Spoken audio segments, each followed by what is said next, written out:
All right, test 1 2 3. Are we live? Are we live? How's it looking, y'all? Are we live or what?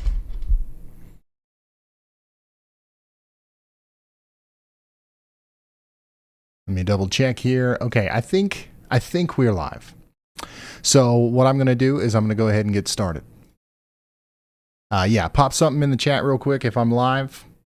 And we're going to go ahead and get going here. Guys, we got a tornado warning out here for a big bunch of people in Indiana and Kentucky. We got Dearborn County, Indiana, Boone County, Kentucky, Kenton County, Kentucky, Hamilton County, and Ohio under a tornado warning. Pretty serious situation out here as we do have, once again, a tornado potentially about to happen here near Addiston. Okay, so this is our tornado warning. Let me zoom out here. This is it's Cincinnati, and this is our tornado warning polygon right here. Our rotation just crossed over the Ohio River near Francisville, pretty close to some of these subdivisions or like some of these neighborhoods over here, like the North Point Elementary School and stuff like that. And this is moving generally to the south towards Idlewild and Bulletsville and Hebron. Okay, so this is actually coming towards the CVG airport, and this is a pretty convincing looking, velocity couplet to me. So I would say that there's a pretty decent chance that we'll have a tornado, with this storm. Now, if not, we still need to be taking shelter here in Florence, Union, and Independence. Once again, a tornado warning is now in effect for about 500,000 people over here near Cincinnati. Okay, so we've got the Robert A. Taft Information Technology High School in the path. The Cincinnati Northern Kentucky International Airport is in the path. St. Elizabeth Edgewood, the hospital, is in the path. Mosby's Point Mobile Home Park is in the path, as well as the Heritage Bank Center. Once again, we've got a decent amount of rotation here just to the west of Francisville, and that is moving down towards Bulletsville and Hebron and Rolling Green Acres and Florence. This is a tornado warning that's just now coming out, and it's going to be in effect for the next 18 minutes. Take shelter now. If you know anybody out there, y'all, that is in this area, please let them know that this is a pretty serious situation. And it does look like this is what we're going to be dealing with for the next little bit. Let's see here.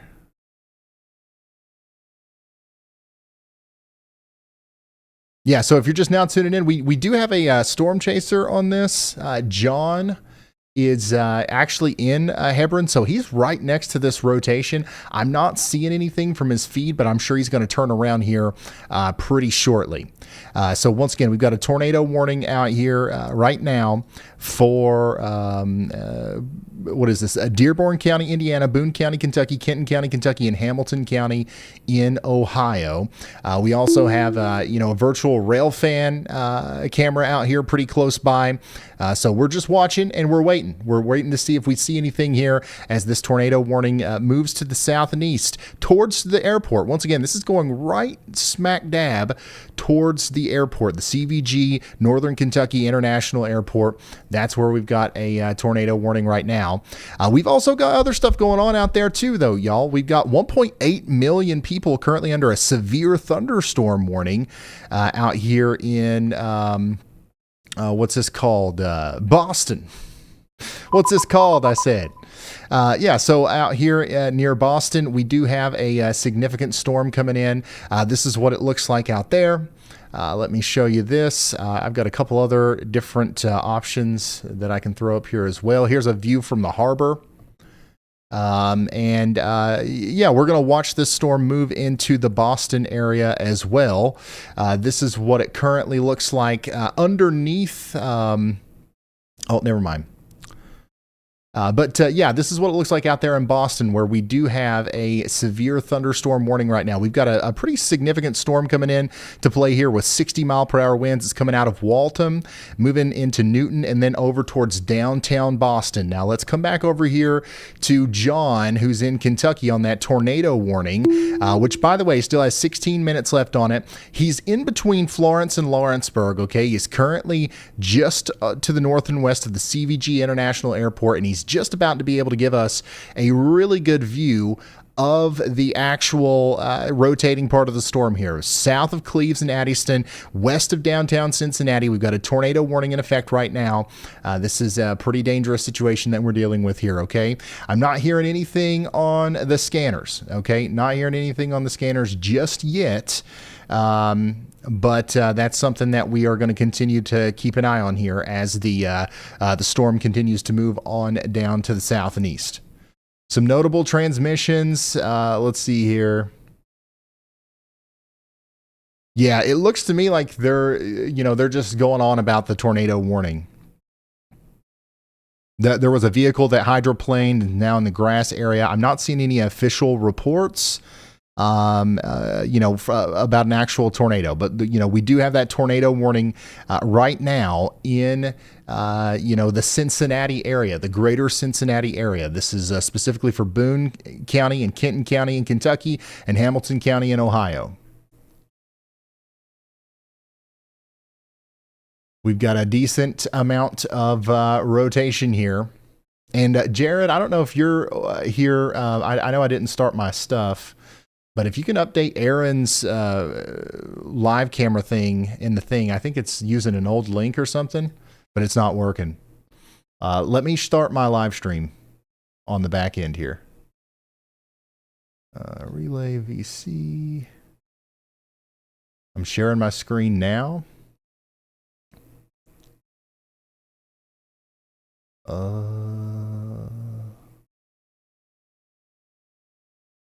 Aha, there we go.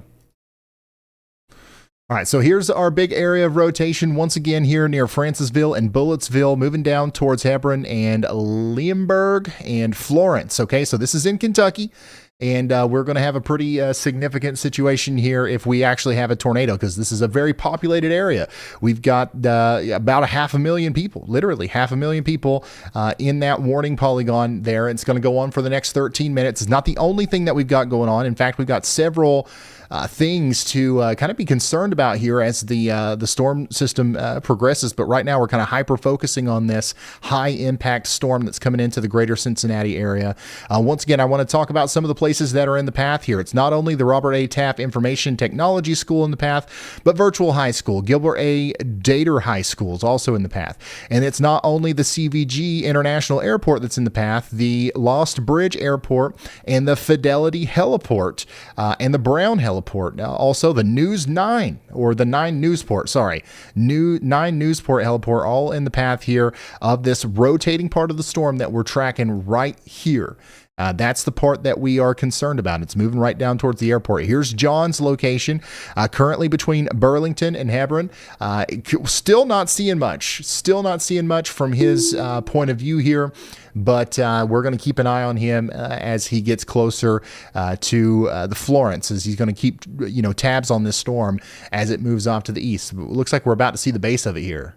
Okay, there we go. Yep, that's the bottom of the storm. This is a live look at the tornado warned storm that's moving into the greater Cincinnati area. This is the rotating part of the storm. If there was a tornado with it, we would see it right here. Thank goodness I don't see anything. However, if we take a closer look at the radar, we can see very clearly that we have a decent area of rotation here right over the Bulletsville and Stringtown area. This is Interstate 275 east of the Creation Museum. Okay, storm motion is pretty much due south or south and east towards Florence and Independence. We're encouraging you to take shelter now, especially if you're in the Allendale Mobile Home Park, the Heartland Point Mobile Home Park. And how about you down there at the Rolling Acres Mobile Home Park? You're in the direct path of this storm. You don't want to be in a trailer or an RV or anything like that in a tornado. So hightail it down there to your safe spot. Yeah, I'm back. I'm back from vacation. Even got the vacation cow lick, son. What the heck's going on there? It's been a second since I've been on camera. Yeah, if you're just now tuning in, we've got a tornado warning out here in Boone County, Kenton County, Kentucky. A little bit of Hamilton County, Ohio, but this is mostly moving down into Kentucky now.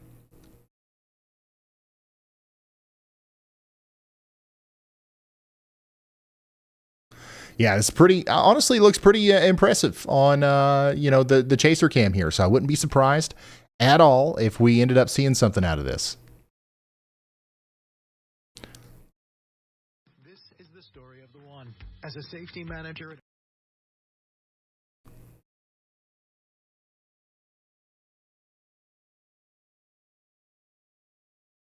Okay, listening in now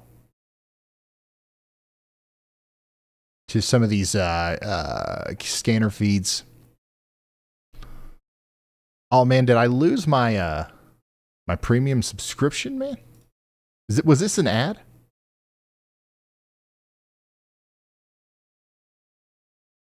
I thought I heard a little bit of an ad. I might have to re-up my subscription there to Broadcastify. But anyways, I'm listening in on the background to some of these scanners and just seeing if we can hear anything. But so far, I'm not hearing anything too interesting. Hey, dispatch, you have traffic.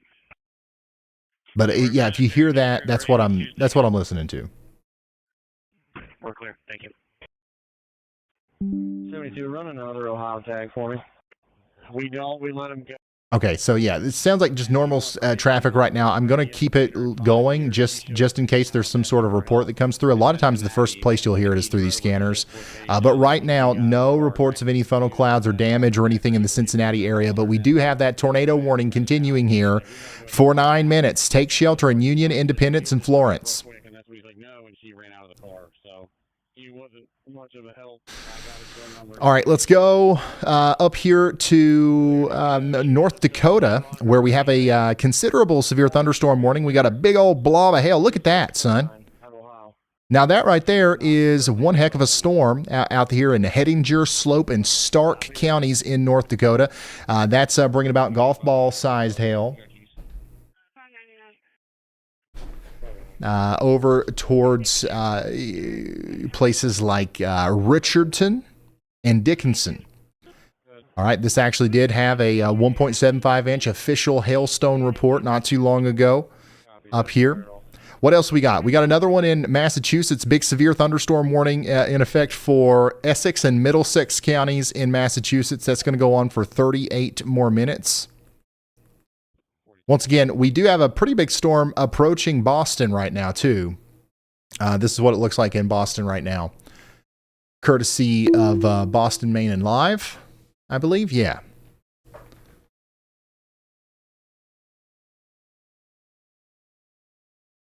So this is what that storm looks like on radar as it comes in. We're going to have some small hail here.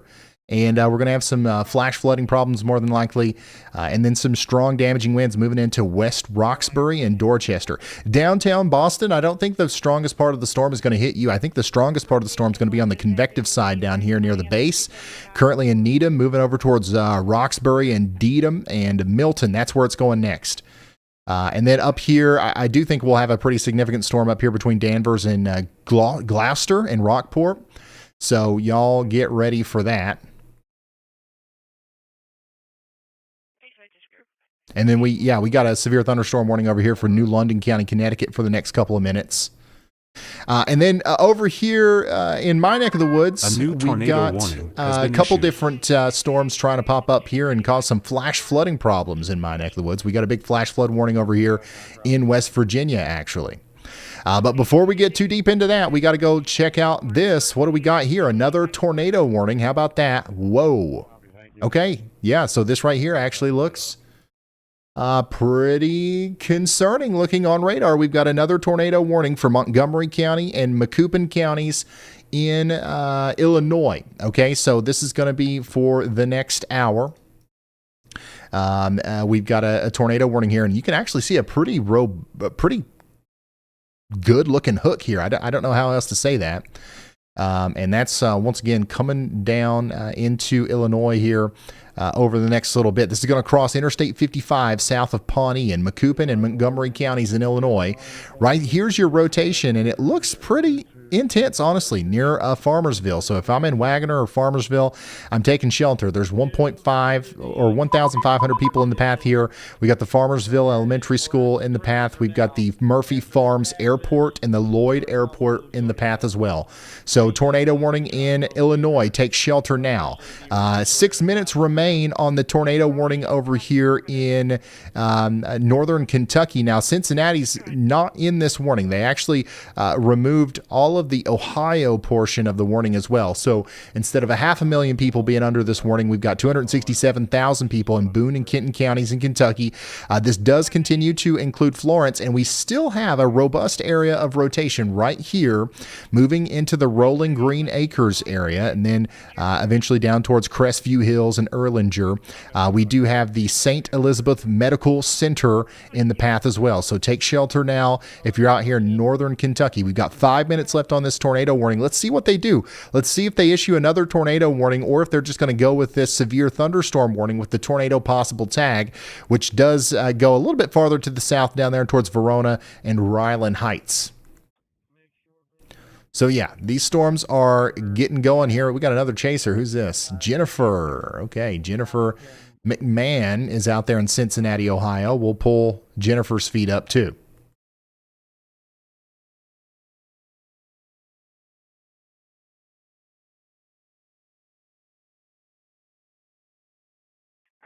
Okay, so here's what it looks like in downtown Boston again as the rain's starting to pick up there with that severe thunderstorm that's moving into Boston.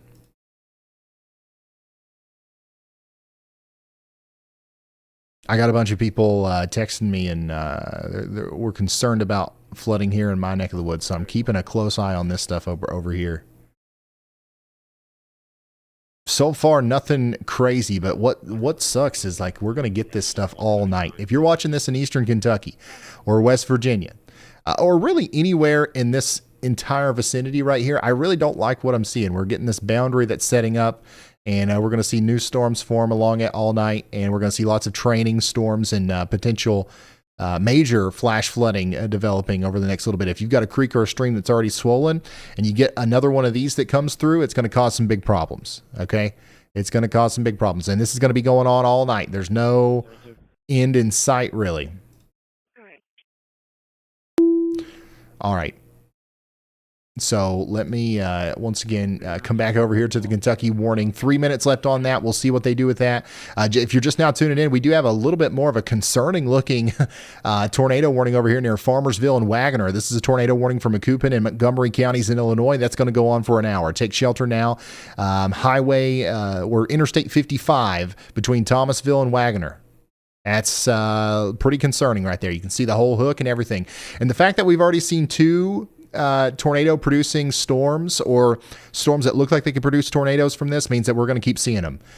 So I expect to see a couple more tornado warnings tonight in Illinois, maybe over there in Indiana, especially down there into Kentucky, maybe portions of Ohio too. Unfortunately, it's one of them kind of days.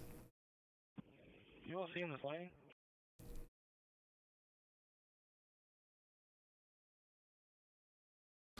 I don't know, Jared, I don't know if you did anything with Aaron's camera or not, but it's just showing invalid YouTube URL now.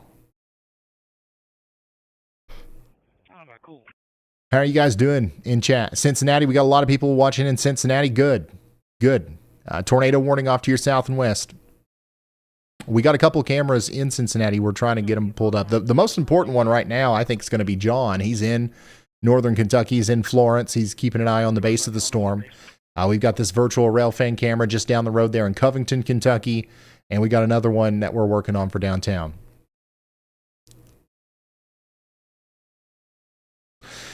All right, let's take a look at some of these storms that don't have tornado warnings. So we do have a severe thunderstorm warning down here for this storm near, what is this, Sullivan, Indiana. This has got a tornado possible tag on it, but notice how it's got this little little hook on it right here. This is something that, all these other storms have had. And there's a little bit of rotation here near Pikeville Corner, moving over towards Baker and Cass and Duggar. Would not be surprised that they ended up knocking out a tornado warning for this one soon, too. So y'all watch out in Cass and Jasonville. I don't know if we'll have Andy today. This is a surprise stream. I don't know if he'll be here. We'll... Yeah, for the people who are asking about Andy, I honestly don't know. The big tornado outbreaks that we can see coming from a mile away, Andy's going to be there for all of those. But the ones where it's like last minute, like, oops, there's a tornado near Cincinnati, we got to go live. Andy's got a lot of stuff going on, so he's not always able to drop everything and be here. But if he shows up, I'll let you know. But Cass, Duggar, and Jasonville, y'all watch out. We do have a strong storm on the way.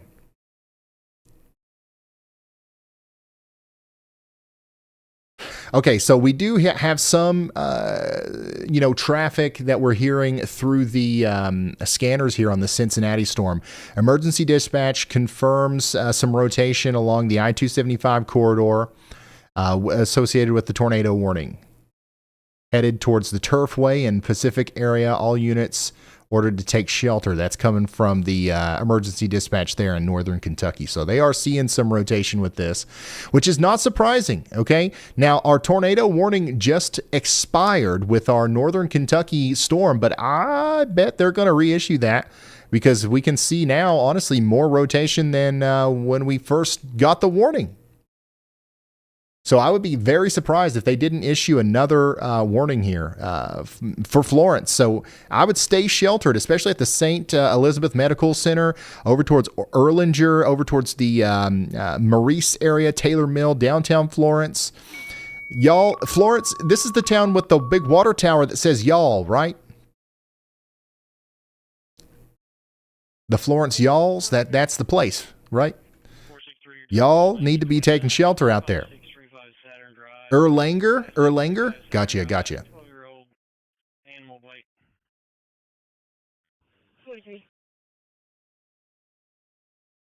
5635 Saturn Drive, 5635 Saturn Drive for an animal bite. All right. For a 12-year-old just got attacked at the mailboxes. All right, I'm going to switch scanner feeds here. I don't think that we're getting anything from this one. I'm going to go to the Montgomery County, Illinois. Just see what we got going on over there. Guys, if you know anybody that lives in the path here, I would definitely consider sharing this with them. I'm seeing lots of areas of rotation, even little sneaky stuff like this down here south of Hartford. That could spin up a tornado or at least warrant a tornado warning at some point in the near future here. A lot of people are not prepared or are probably not thinking much about tornadoes right now. So this might catch some people off guard. So our job is going to be to try to get in front of as many people as possible. A new tornado Consider sharing us out there. And look issued. at this. We got another daggone tornado warning plumb out here in South Dakota. Look at this. The tornado warning now in effect for Todd County, South Dakota. This includes the town of Parlamy. And this is going to go on for 28 minutes. 1,000 people in the path here. We've got golf ball size hail with this one as well. This is right near the Parlamy segment, going down towards He Dog. It's going right down there towards He Dog. Okay? And He Dog segment. And then eventually towards Grass Mountain. Let's take shelter out here in South Dakota.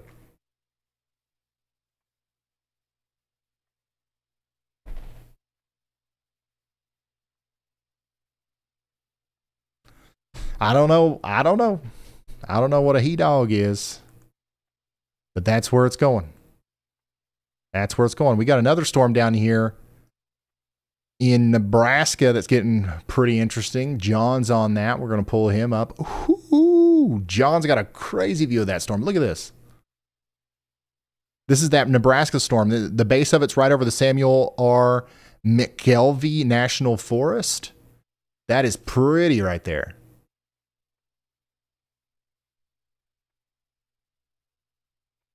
He doggies. He dog. And then here's what it looks like in Boston, where we still do have about 2 million people under a severe thunderstorm warning here. The heaviest part of the storm's going through West Roxbury and Dorchester right now, and it's moving down towards Milton and Quincy.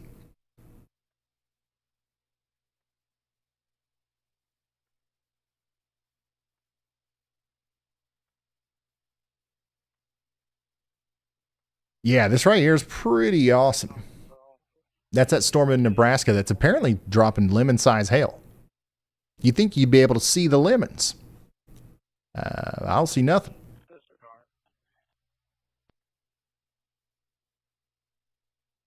Back to Boston. It's a big downpour out there.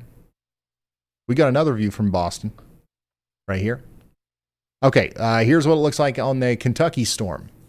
Man, I'm telling you, it looks more impressive now than when it had a tornado warning on it. And by the way, there's no tornado warning with the Kentucky storm anymore. The one near Cincinnati, they allowed that tornado warning to expire.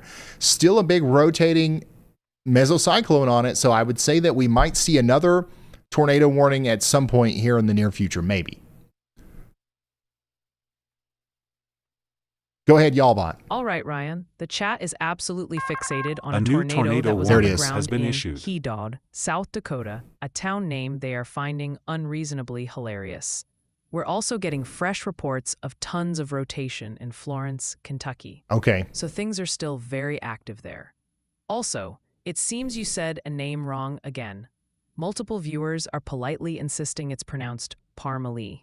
Parmalee, gotcha. Okay, I can do that. Hey, looky here. They did it. Just like we thought they would. We got a new tornado warning now for Boone, Campbell, and Kenton counties in Kentucky. John is still right smack dab in the middle of the rotation here, which is now right over Florence, or just to the south of Erlanger. Moving down towards Independence. You got to be taking shelter if you're in Independence, or if you're in Kensington, Atwood, Kenton, Morning View, Fiskburg, or Brought.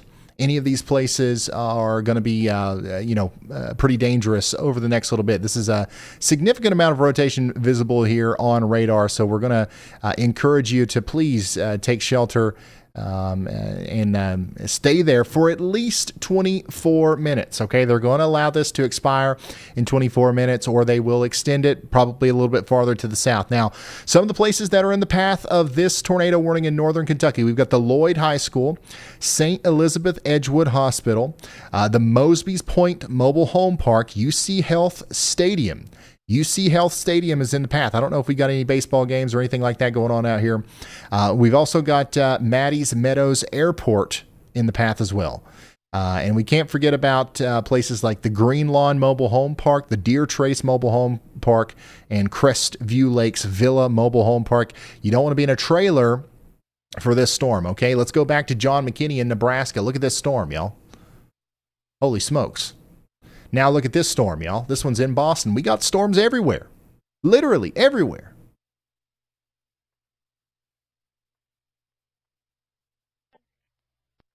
And that storm in South Dakota is probably producing a tornado. I don't think we got a chaser on it yet. But yeah, right here to the north of Hedog, that thing is cranking.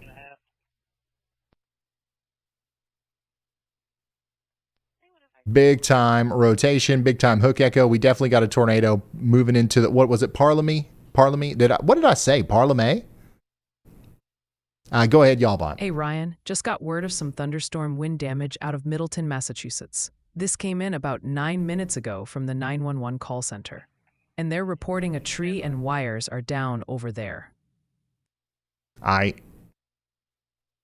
Okay, so this storm up here in South Dakota is about to have a tornado on it. And then the one in Kentucky, I know a lot of you are here for that one. We do have an area of rotation that we're watching here. We do have a tornado warning continuing for Boone, Campbell, and Kenton counties in Kentucky for 22 more minutes. The exact area of the rotation right now is over Duke Highway between Devon and Ridgeview Heights, moving down towards Ricedale, Independence, Kensington, Atwood, Morning View, Fiskburg. It's not quite, the warning doesn't make it all the way down to Crittenden, but I would definitely be awaiting further instructions down there, because it's very likely that the storm will potentially make it that far south. Okay, we'll let you know whenever that time comes. Here's an update on the Nebraska storm. Holy smokes! And then here's an update on Boston, which it looks like things are starting to let up in Boston. We do have 21 minutes left on that severe thunderstorm warning. The heaviest rain now is a little bit south of downtown, near Milton and Quincy, moving towards Weymouth. What else we got going on out here? We got a couple of severe thunderstorms in Montana. Yep, Montana. Population 4. Okay, and that one warning, but we do have the town of Terry and Interstate 94 included in this one near the Terry Badlands in Prairie County, Montana. Let's go back to John's view here. Just an incredible view of that Nebraska severe thunderstorm, which, by the way, this thing is producing lemon-sized hail. Okay, so you can see John's incredible view here. Here's what that storm looks like on radar. And then you can see John's location right here. And then boom, 2-inch lemon-sized hail for Cherry County, Nebraska over the next 5 minutes. Now, I'm just about positive that they will reissue this or at least extend it out a little bit. Back to Kentucky. 20 minutes remain on this tornado warning for Boone, Campbell, and Kenton counties in Kentucky. Take shelter if you haven't already.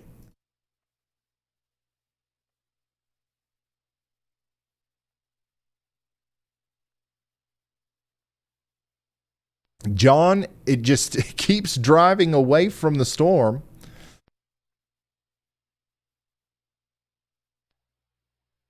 So it's been a second since he's turned us around towards the base, but I would imagine it's going to continue to look more and more interesting. All right, go ahead, y'all bot. Ryan, heads up. Got an important one for you. A storm chaser is reporting a tornado on the ground out in Todd County, South Dakota. This was spotted just northwest of Parmalee a few minutes ago. That makes sense.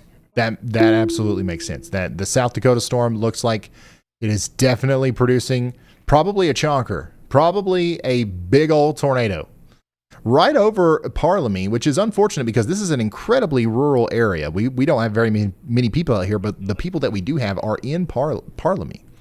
So hopefully they got the warning and they're taking shelter right now because that velocity couplet is literally right over the town. All we can do honestly right now is hope that those people are okay and that maybe the tornado missed the town a little bit. It's a small town, easy to miss. So, but that's what's going on out there. Okay, back to Kentucky real quick. There's a little a snippet. John, he's trying to stay out in front of the storm. It's getting harder to see it, but like you saw the base of the storm that's producing the tornado warning in Kentucky. We're going to continue to track that as it has been upgraded as he stays in front of it. Okay, so they upgraded this warning, of course, to an observed tornado warning now in South Dakota. Public confirmed tornado. Honestly, probably a big tornado down here between Hedog and Parmalee.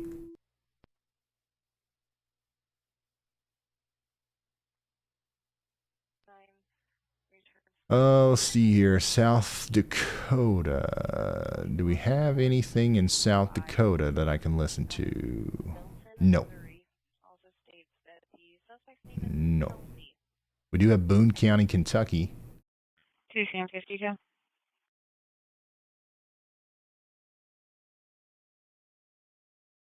By the way, here's the live camera from Covington. 2 Sam 52. 26. Oh, wow. Look at how low the cloud bases are. No wonder we've got garage entry exit door. Tornadoes happening so easily today. 2 Sam 52 from Union City Block.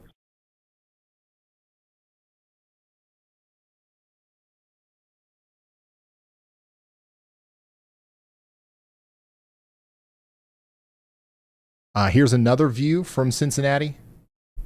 Go ahead, y'all bot. All right, Ryan. Quick update from the chat hive mind. Everyone is still laser focused on that northern Kentucky cell, with tons of reports about intense conditions in Florence, Hebron, and Erlanger. Speaking of which, the chat jury has reached a verdict. It's pronounced Erlanger. We're also getting a flood of reports about a tornado on the ground in South Dakota, near a place called Hedog, which is objectively the best town name we've heard all night. Dog, love it. Hate that there's a tornado down, literally like right where the people decided to live out here. But yeah, that's happening. Observed tornado out here in Todd County, South Dakota. That's going to go on for the next 16 minutes. That observed tornado warning. 1040, you want us to up radar response negative. You can. All right, yeah, I'm listening into the scanner feeds here. I'm trying to see if I can hear anything that's useful. The most telling thing that I'm seeing is honestly this camera feed right here in Covington, Kentucky. We've got very low cloud bases. It's not going to take much rotation for these things to actually produce tornadoes. Look at this rotation, man. It's actually picking up. Like, this is an impressive storm up here in northern Kentucky. Hopefully everybody in Independence, Kentucky is in their safe spots right now. We've got an impressive area of rotation, a tornado trying to form right now near Independence, Kentucky. This is moving to the south and east towards Fiskburg and DeMossville, Boone, Campbell, and Kenton counties in Kentucky. Please take shelter immediately. Once again, just some of the places in the path here: Lloyd High School, St. Elizabeth Edgewood Hospital, Mosby's Point Mobile Home Park, UC Health Stadium, and Maddie's Meadows Airport. Take shelter immediately.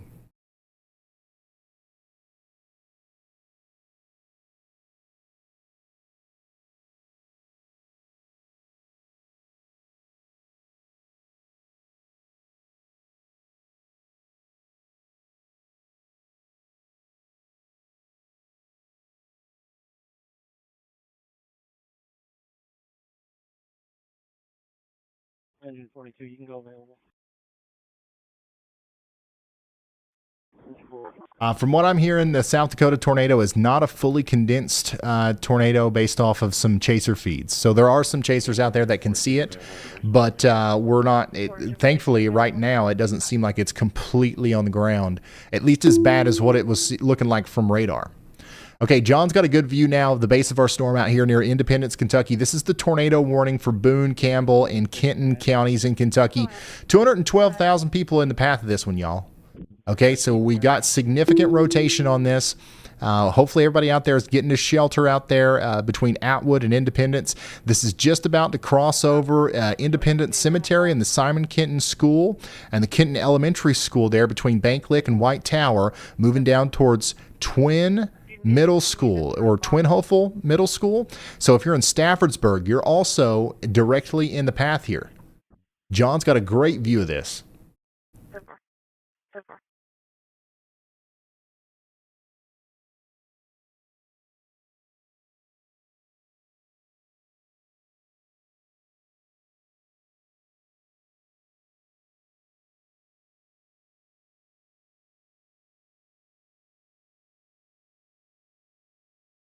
Yeah, I'm just waiting. Honestly, he's been, the storm's been chasing John. The storm's been chasing John. So I'm waiting for him to get turned around here so we can maybe see a little bit more of the base. Because looking at radar, it still looks very significant. Looks very significant as it goes down towards DeMossville.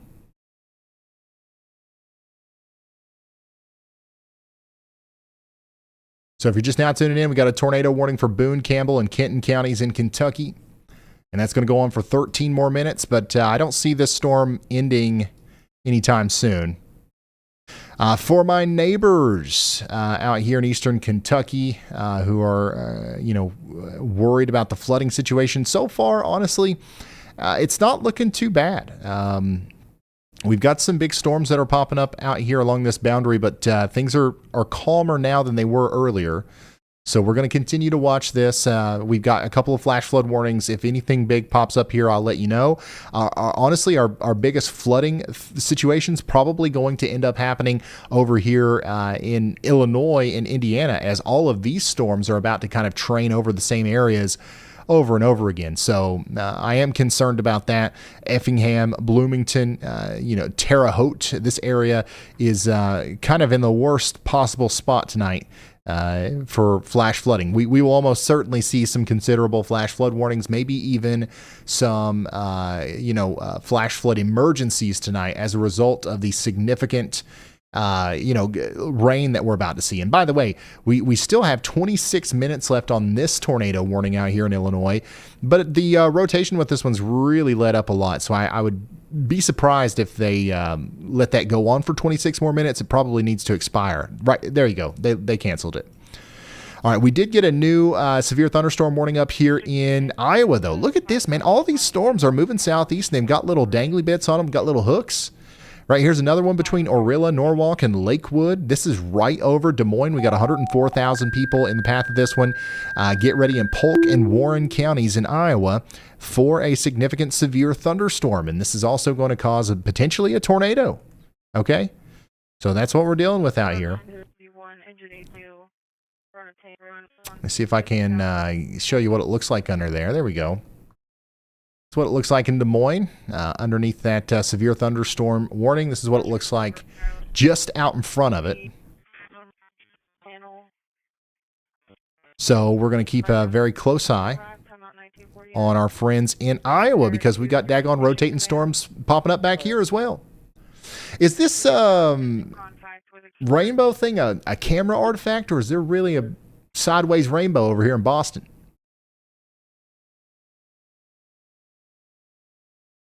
That's plumb wild. Look at this. Severe thunderstorm warning continues for downtown Boston for the next 10 minutes. Once again, the biggest part of the storm is now down there near Weymouth. Honestly, they probably need to issue a new warning for Green Harbor soon, as that's where most of the convective energy is now. It's definitely moving out of downtown Boston. All right, there we go. There's a look at the base of our storm from John. By the way, right now we only have one tornado warning. It's the one up here in northern Kentucky, and it's the one that John's on. Okay, so 10 minutes remain, 9 minutes remain on this tornado warning up here near Independence, Kentucky. Take shelter now. Right there's the base of the storm. I don't see a tornado right now, but we could get one. We could get one soon, so we're taking shelter just in case. Go ahead, y'all bot. Hey, Ryan, got a report for you from about 20 minutes ago out in Stark County, North Dakota. Daggone it, y'all bot. You're blocking the daggone thing. Belfield says they got hail up to golf ball size. Sounds like it was pretty intense. They said it was covering the ground, and there were even several vehicles and ditches from it. Oh, wow. Big time hail going on up there. But yeah, there's nothing making contact with the ground here. But this is what we're looking at here is a rotating wall cloud, right? So we got to take that seriously, and we got to take shelter out here in Boone, Campbell, and Kenton counties in Kentucky. Weather intensity scores currently 101. We got one tornado warning, 12 severe thunderstorms. And yeah, just a lot of stuff going on right now. Yeah, and if you want to send us pictures and videos, we are now keeping an eye on the inboxes. So pics at ryanhaulyall.com, PICS at ryanhaulyall.com, or tweet me at ryanhaulyall on X, and we'll try to show your stuff here live on the air, like this guy. Like make sure this still works. Yeah, Real Tim Cigar from Discord. In Jasper County, Illinois. This is what that storm looked like out there just a few minutes ago. Beautiful shelf cloud at 805 or 1805 CDT.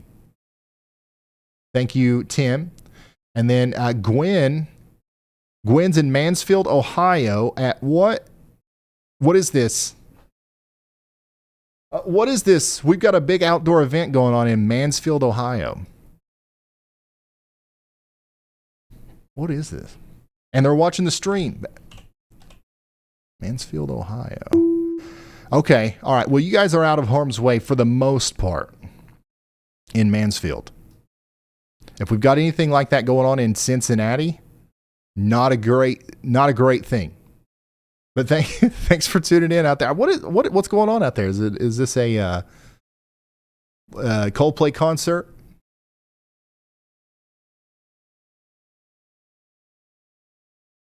Incarcerate. Oh, it's a metal festival. Okay, basically a Coldplay concert. Same thing.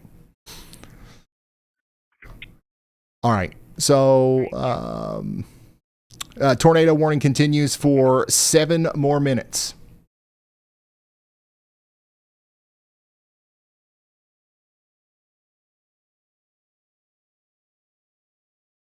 This is what it looks like out there in Covington, where I believe you can hear some sirens.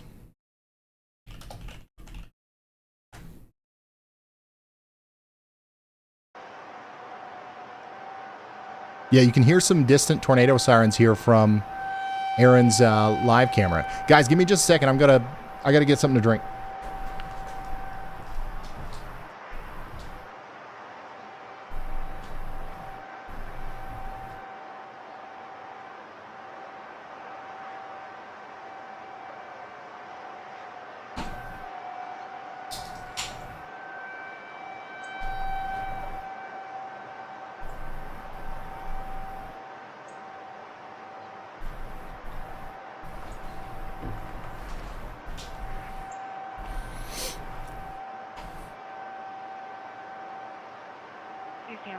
I don't know what's going on with the front of my hair.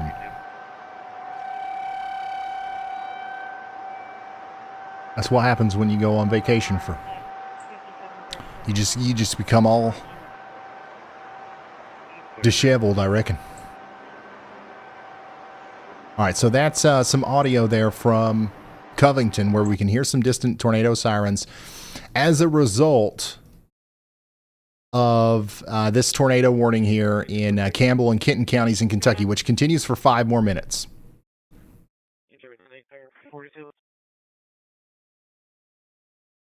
10-4-42 clear.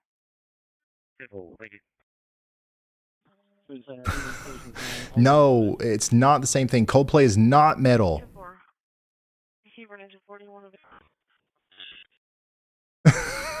You guys are plumb wild. Hey, let's go check out John McKinney again. John's just got some of the most breathtaking views today. This is crazy. Go ahead. We're still watching that big storm go through Des Moines, Iowa, which has a severe thunderstorm warning right now. So let's just jump through them one by one here. Tornado warning continues for 4 more minutes.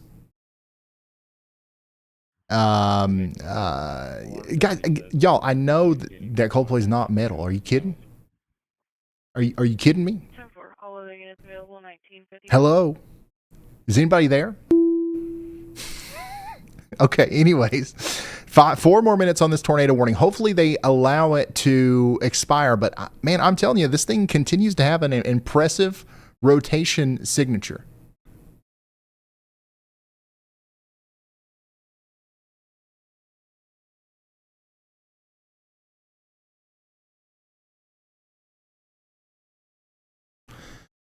So they might actually continue this down towards DeMossville, Butler, Gardnersville, and Boston. But for now, let's hope that they allow this to expire in the next 3 minutes, okay? But we're going to stay sheltered in Ficksburg for the next 3 minutes. We got a tornado warning, so we're going to respect that.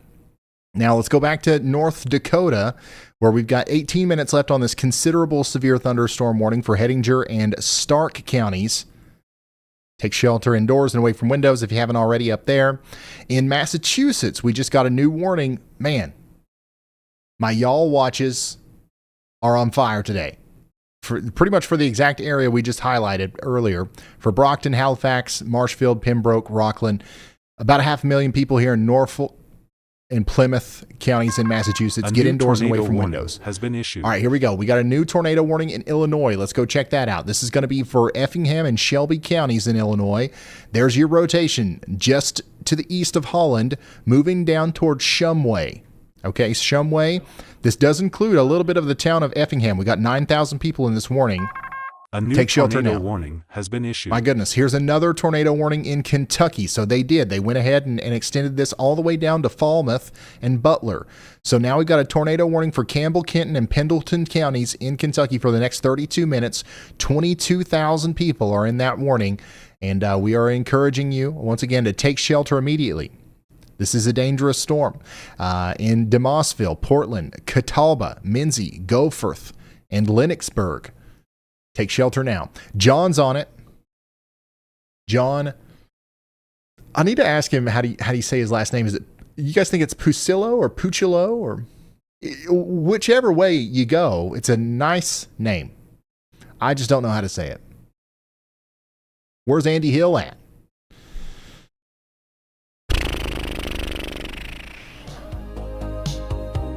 I'm asking the same question. Maybe we can summon him. Let's try. Maybe playing this song will summon meteorologist Andy Hill. I don't know for sure, but it's worth a try. Andy's not here. This is a surprise live stream. We did not think that there was going to be a tornado warning near Cincinnati, so we did not think we were going to go live. But here we are. It might be a little bit before we hear from Andy. I do have Elijah. We've got to open front door. Elijah, let me send you the thing. There's Elijah. Yes, Andy's always going to be here whenever we know the day before that we're going to be live, but on these surprise streams, Andy, he streams on Twitch. He does this, he does that. He's a little bit of, he's all over the place. So like he can't just drop everything and be here every time that we go live, especially now that we go live more often.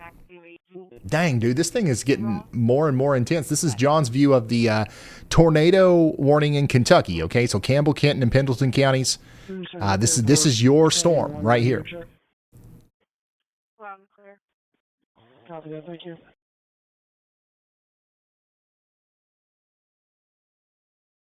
Y'all, it was supposed to be a joke. Somebody said it's a metal festival.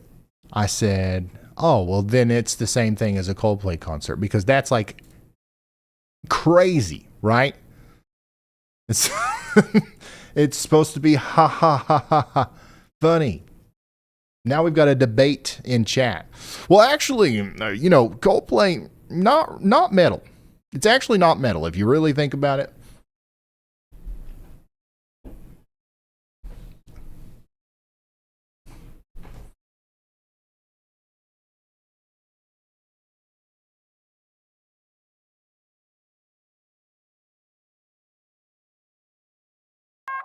A new PDS severe thunderstorm warning. Okay, we got a been new issued. PDS severe thunderstorm warning.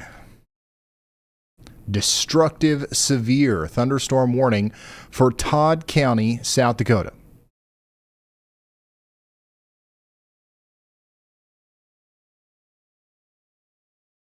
Rosebud and St. Francis are in the path. We're talking about baseball size hail here, 2.75 inch hail and 70 mile per hour winds. This has got a destructive damage threat.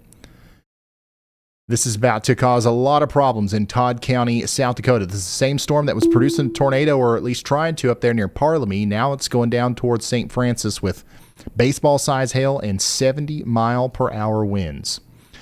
We do have a big severe thunderstorm warning out here for Switzerland County, Indiana, Campbell, Gallatin, Grant, Kenton, Pendleton, and Robertson counties in Kentucky as well. This includes Crittenden and Dry Ridge, just outside of that tornado warning. Okay, tornado warning does continue for 28 more minutes here for Campbell, Kenton, and Pendleton counties. Here's some places in the path. We got the Simon Kenton High School, the Campbell County Mobile Home Park, and the Gene Snyder Airport. Take shelter now if you haven't already. Let's go back to Massachusetts. In Norfolk and Plymouth counties in Massachusetts, we've got a pretty significant severe thunderstorm riding down Highway 53 here from Rockland towards Pembroke and Marshfield. Get ready for 60 mile per hour winds with that. It's going to be pretty intense as it comes through. Back over here to Illinois, Effingham and Shelby counties are continuing to be under a tornado warning. The rotation here is not as concerning looking as the ones that we had in South Dakota and the one now in Kentucky, but it's still there. It's still rotating. It's come down towards Shumway. Take shelter now if you are in Effingham or Shelby counties in Illinois, specifically around the Beecher City Junior High School, Lakewood Manor Mobile Home Park, Lake Sarah Campground, and the Shumway International Airport.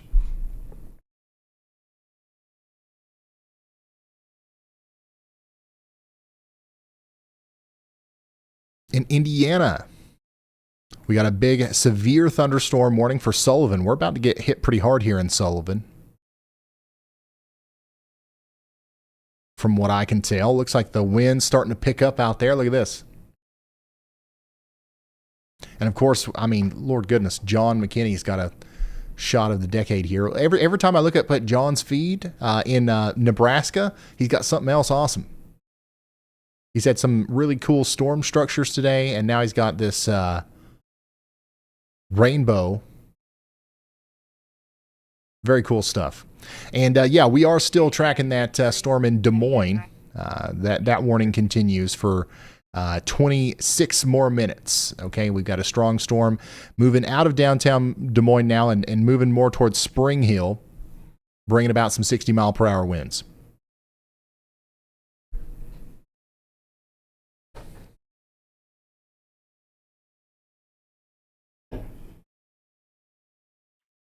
$70.53 Granger Place, 184. The physical domestic, the male put his hands on a female here. This is all third-party info. The caller says he's en route, but now he's not answering the call taker. He's talking to someone in the background, telling somebody that he's on the way. The male says he's en route from... All right, what else we got going on here? Y'all, thank you so much for sending stuff in. This is awesome. This is from Cincinnati. Dagis Max. This is what the storm looked like as it was coming into Cincinnati. Here's a video from Independence, Kentucky. For 2 Sam 52. 2 Sam 52. 2 Sam 52. Are you all in the house? Okay. Yeah, yeah, there's actually lots of motion there, lots of movement. So this is the storm that is now still producing a tornado warning for Campbell, Kenton, and Pendleton counties in Kentucky, moving down more towards DeMossville and Butler now. It's past Independence. Independence is no longer under a tornado warning. Here's another photo from Cincinnati. This is from Corbin. Thank you for sending that in. Wow. The Glenhurst subdivision, pretty nasty looking stuff there as the storm was coming in. Jordan B's got us a picture from Independence, Kentucky. That's a great view of the whole base of the storm there. We've got T7 Wrestling watching closely. Alexandria, Kentucky. Cole, Grace, thank you so much for sending this in. Guys, remember, if you can do so safely, we do encourage you to send in photos and videos. Pics at RyanHallYall.com, PICS at RyanHallYall.com, or at RyanHallYall on X. Wow, that's a shelf and a half there in Illinois. And look at this. We've got so many pictures coming in from these outdoor events. So that's hopefully we can get in front of the people that are, out there, doing that kind of stuff and giving them a good heads up here. Very ominous, very eerie. Some of those distant siren sounds. All right, yeah, thank you guys so much for sending that stuff in. Let's go back to the radar real quick. Fitchburg and DeMossville, we still got that rotating part of the storm coming down towards you. Back to Illinois. Tornado warning continues for 23 more minutes over here for Shumway and Effingham. There's your rotation, okay? It's going to continue to ride down this road here, Highway 33, from Shumway all the way to Effingham. So to stay sheltered, and at least for the next 23 minutes. We also got an upgrade on a warning here. This is going to be for a big storm out here in North Dakota. 356 people are in this one near Amidon. That's going to be for Slope County, North Dakota. We're talking about golf ball size hail that provokes a considerable damage threat. Also, we continue to watch a severe thunderstorm warning for Crawford and Lawrence counties in Illinois. It looks like this thing that's coming into Sullivan here is going to be a windy storm, okay? Because you can see how we've got a little bit of a bowing line segment starting to show up here. And, yeah, that's going to maybe produce some damaging winds around Carlisle here soon in Indiana. We do have a camera keeping an eye on that. You can see that it's kind of shaking here in Sullivan. Pretty soon it's going to get hit by the very strong wind, so we'll show that whenever it gets there. 2502 Lilywood Way. She showed up at the house and then took off again. All right. I don't think any of the scanner traffic has anything to do with our storm at this point. So let's go to Shelby County, Illinois, see if we can hear anything over here. So if you're just now tuning in, we do have a tornado warning in Illinois over here. And that's going to go on for 22 more minutes. That's Effingham and Shelby counties in Illinois. Also, the Kenton County Police and Fire Department, I'm seeing that there's a tree down with lines down. So, we've got trees reported down in a pretty large area around the Cincinnati storm. So that at least tells me that this is a strong storm, tornado or not, that is capable of doing damage. So that's enough of a reason, in my opinion, to take shelter, whether you can see a tornado from John's view or not. 266, truck 216-8928, D-Boy clear, maroon 2009.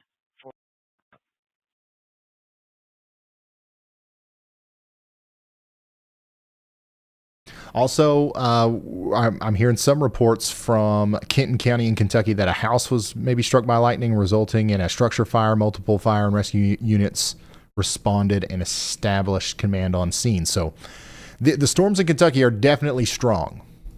We're hearing about it over the scanners here. And we're continuing to track it here. 20 minutes remain on this. Now, the good news is on some of these more recent scans, the rotation definitely looks less impressive. Okay, so let's hope that trend continues. But we are still under a tornado warning for the next 22 minutes out here in Campbell, Kenton, and Pendleton counties in Kentucky. Take shelter now if you haven't already. Just got another new warning in Montana. Pretty big storm up there in Custer County. And then we continue to track a new severe thunderstorm in Davis, Greene, and Knox counties in Indiana as well. This is coming down there towards Bicknell with 60-mile-per-hour winds. Yeah, did we have anybody watching in Effingham? Anybody watching in Effingham? Like, you guys are about to get hit pretty hard. Now, you've got the tornado warned storm coming towards you, but I'm going to be honest with you, a tornado is the least of your worries. You guys are in for a long night of strong winds, loud thunder, extremely heavy rain, and potentially some serious flash flooding. A new severe thunderstorm warning has been issued. New PDS severe thunderstorm warning up here in Montana. That's going to be for Prairie and Wibbo counties in Montana. That's baseball size hail. Holy smokes. Terry's getting plumb smacked right now on I-94. Don't have no cameras. We have no cameras in Terry, unfortunately. That would be an insane sight right there, probably. As we've got 60-mile-per-hour baseballs falling from the sky here, moving towards Fallon. Also continuing to watch the big storm over here in Hettinger and Stark counties, North Dakota, moving down towards Mott. We've got golf ball size hail. Back to Kentucky, Campbell, Kenton, and Pendleton counties continue to be under a tornado warning. The rotation continues to dwindle. Let's hope to goodness that continues.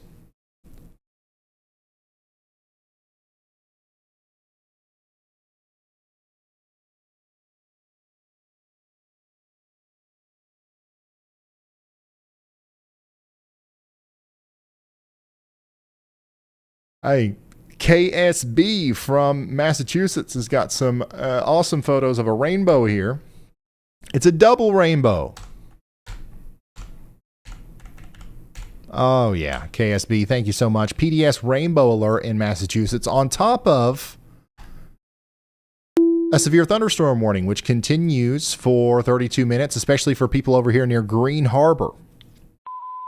Tennessee towards South Units, records driving 9255 south, I'm out post 8. Records driving 9255 south, I'm out post 8. 3 motorcycles in a Camry in and out of lanes. Particularly delightful situation there in Wilmington, Massachusetts.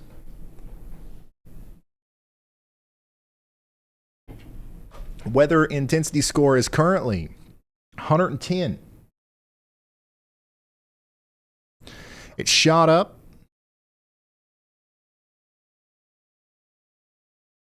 It shot up whenever that warning was issued for the Cincinnati area, and it's really not come down since. We've been on the air now for a little over an hour, and we've been hovering right around our threshold, okay, which was 107 today. So weather intensity score is just a measurement of how intense the weather is right now. And it looks like it's going to stay pretty steady for the next 30 minutes at least. Now, they did allow that tornado warning to be canceled in Illinois. Okay, so right now, at this very moment, we only have one tornado warning. That's going to be the one in Kentucky. The rotation here near Morning View is moving down towards Butler, but once again, it is much less impressive, I guess, than what it was just a few moments ago. So hopefully that trend continues, and we will see this warning be allowed to expire as well. But that doesn't mean that you won't have a strong storm if you're out in front of this thing. Dry Ridge, Falmouth, Williamstown, Powersville, Bridgeville, you guys are all in the path of a very strong storm there in Kentucky, and that's going to continue, honestly, similarly to what I just said for Effingham. Like, that's going to continue for enough time to where it's going to be a long night in northern Kentucky, too, especially if you live in a flood-prone area. We've got some flooding that's going to be happening tonight. One frame 23, 10-4. Let me see if I can't pull up the the outlook here. Let me show you this. It'll be a 12-hour hold. So we got a moderate risk from Quincy to Springfield to Effingham to Terre Haute for excessive rainfall tonight. We expect maybe some life-threatening flash flooding out there. And then we've got this very large slight risk. And there's already a couple places that have seen some pretty significant flash flooding today in that slight risk. And the Weather Prediction Center, if you read the text, the discussion that goes along with this outlook, they talk about how it's a high-end slight risk, and several parts of this were very close to being upgraded to a moderate risk, including, the western slopes of the Appalachian Mountains over here in eastern Kentucky, southern portions of Ohio, and West Virginia. So we are concerned about the continued deluge of heavy rainfall. That's going to be our 20th flash flooding event of the year, unfortunately, probably. Let's see here. Can I show the QPF? Yeah, there we go. So you can see where the heaviest rain is expected for the rest of the day. It's definitely up in this region. So get ready. If you live in a flood-prone area, that's going to be a big problem. We've got an update from Elijah.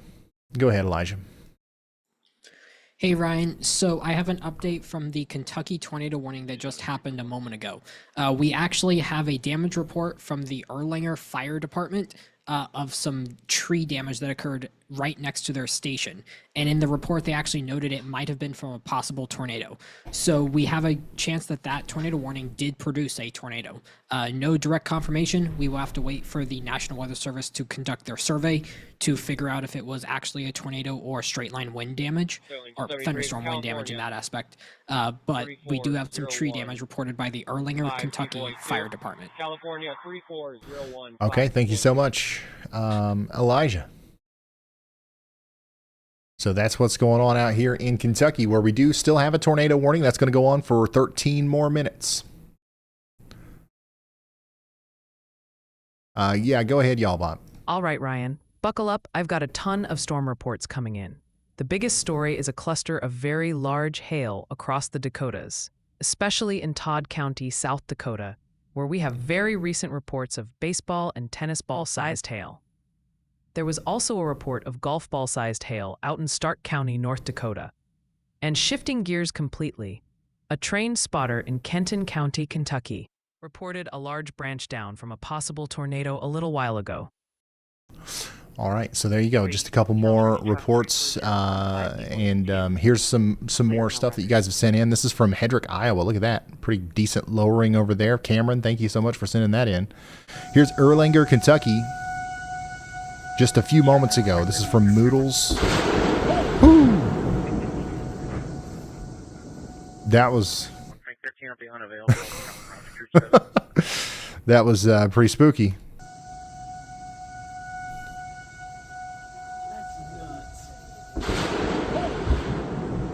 Dang. Okay, so that was, once again, that was a little bit earlier, but thank you so much for sending that in, Moodles. They advise they Augusta, won't Georgia, recognize another traffic double flow. rainbow. Thank you, Krista, for sending this in. And here's a crazy looking shelf cloud from, what is this, Palestine, Illinois?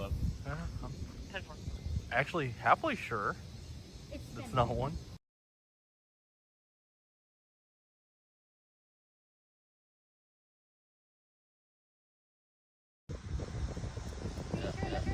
That is spinning, but it's not a tornado on the ground.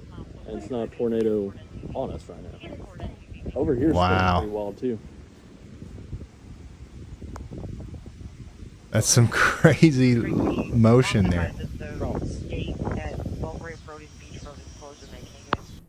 Hey, Crawl, thank you so much for sending that in. Here's what it looks like in Montana. Josh L. is watching from Montana with some mammatus clouds there. Florence, Kentucky. Crystal C. sent this in. Crystal, thank you. And there's that rainbow in Massachusetts again. Pics at RyanHallYall.com or at RyanHallYall on X if you want to send stuff. 10 minutes remain on this tornado warning out here from DeMossville down to Falmouth. Pendleton County, Kentucky is still under a tornado warning. That's the only tornado warning that we have right now. We do still have a severe thunderstorm warning for portions of Massachusetts, specifically Marshfield and Green Harbor. We are concerned about the 60-mile-per-hour winds that'll be moving in over the next 20 minutes over there. And then we've got a larger severe thunderstorm warning that surrounds the tornado warning here south of Cincinnati. And yeah, that's pretty much what's going on. Let's check in on the situation over here in eastern Kentucky. Got lots of people reaching out, concerned about the flooding situation. Still not too concerned. The one thing that I am noticing, though, is if you look at these storms back here, it does look like they're starting to get stronger. And if these storms kind of work over, portions of Magoffin County and Morgan County and, anywhere between Moorhead and Sayersville that's getting flooding right now, if those storms kind of hit that area again, it's just going to cause it to be worse. And then, unfortunately, the stuff that's happening up here near Cincinnati, that's going to be coming in next. So it's going to be a long night for everybody in this whole corridor here that lives in a flood-prone area. Sullivan, this is what it looks like out there in Sullivan with that severe thunderstorm that's going through portions of Indiana right now. Looks pretty intense on radar. Next in line is Cass, Indiana. You guys are going to be getting in on this pretty soon. We do have a strong storm over here near Bloomington, but it is not severe. Oh, wow. So they actually just issued a considerable severe thunderstorm warning for Greene and Sullivan counties in Indiana for Linton and Bloomfield out in front of that Boeing line segment here that we're watching near Sullivan. So we've got 70-mile-per-hour winds coming into Linton and Bloomfield in Indiana here over the next 23 minutes. 14,000 people in the path. Take shelter.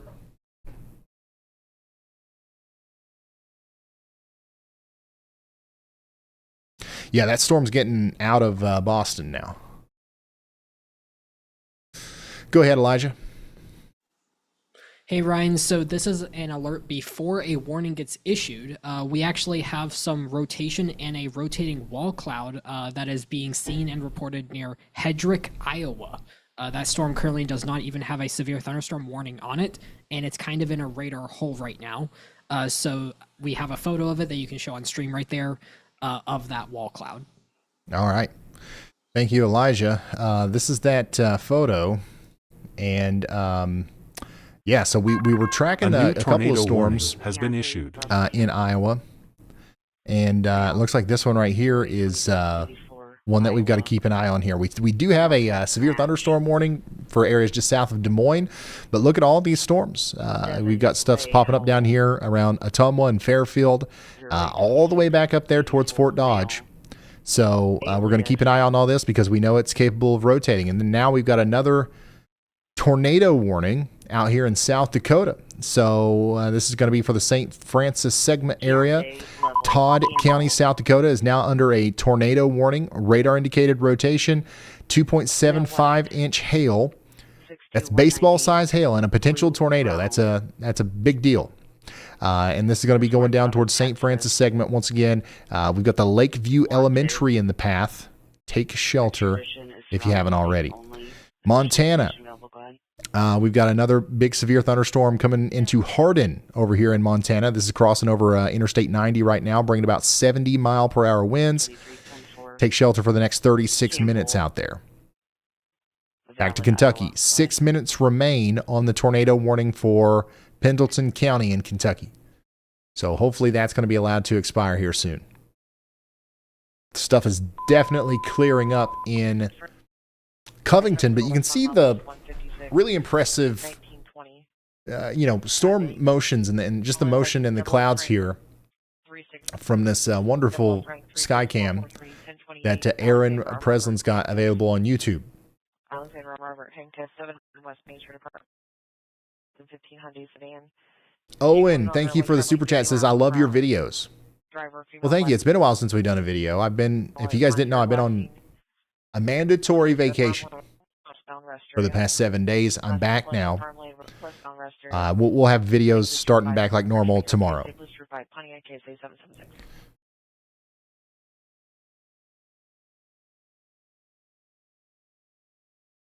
Yeah, here's that wall cloud in Iowa. Ryan's comb went on vacation. Yeah. Yeah.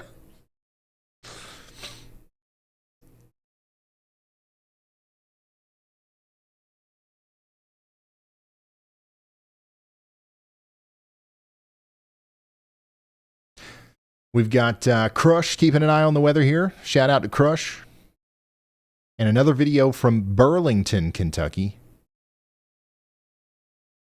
From Anna. Thank you so much for sending this stuff in, guys. Once again, at Ryan Hall Y'all on X or pics at RyanHallYall.com. We had a big storm go through Boston earlier. It's clearing up now. Here's what it looks like in Oblong, Illinois, with that big storm.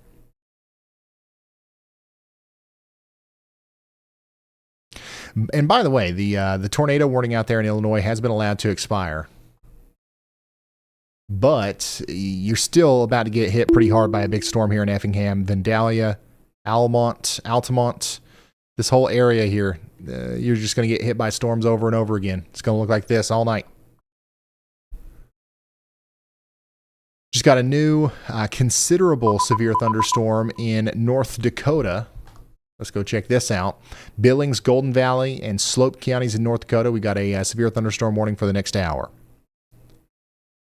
In Colorado, there's a severe thunderstorm out here for Washington County.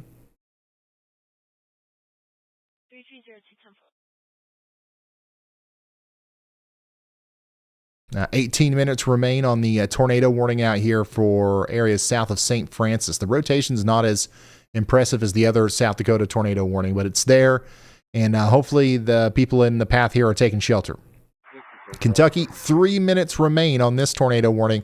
I do not expect that. I don't think they'll reissue this one. The rotation's really calmed down a lot at this point.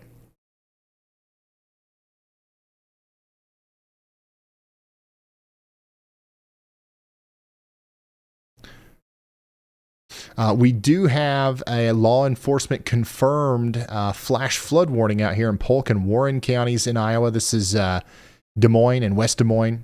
So we've got flash flooding ongoing out here in Des Moines.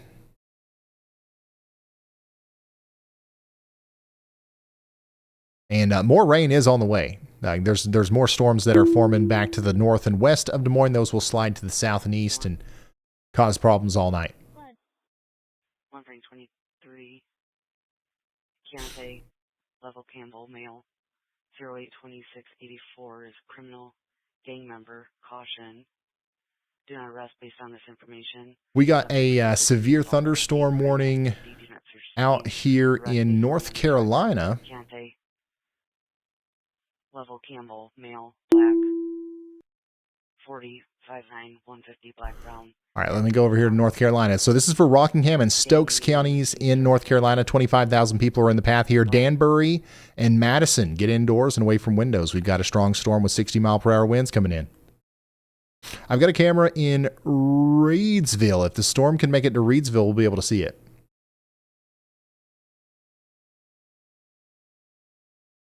Or I did have one.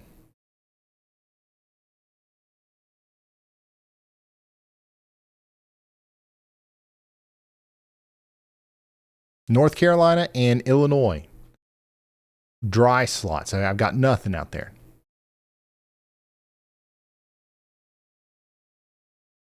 One minute remains on the Kentucky tornado warning. 16 minutes remain on the South Dakota one.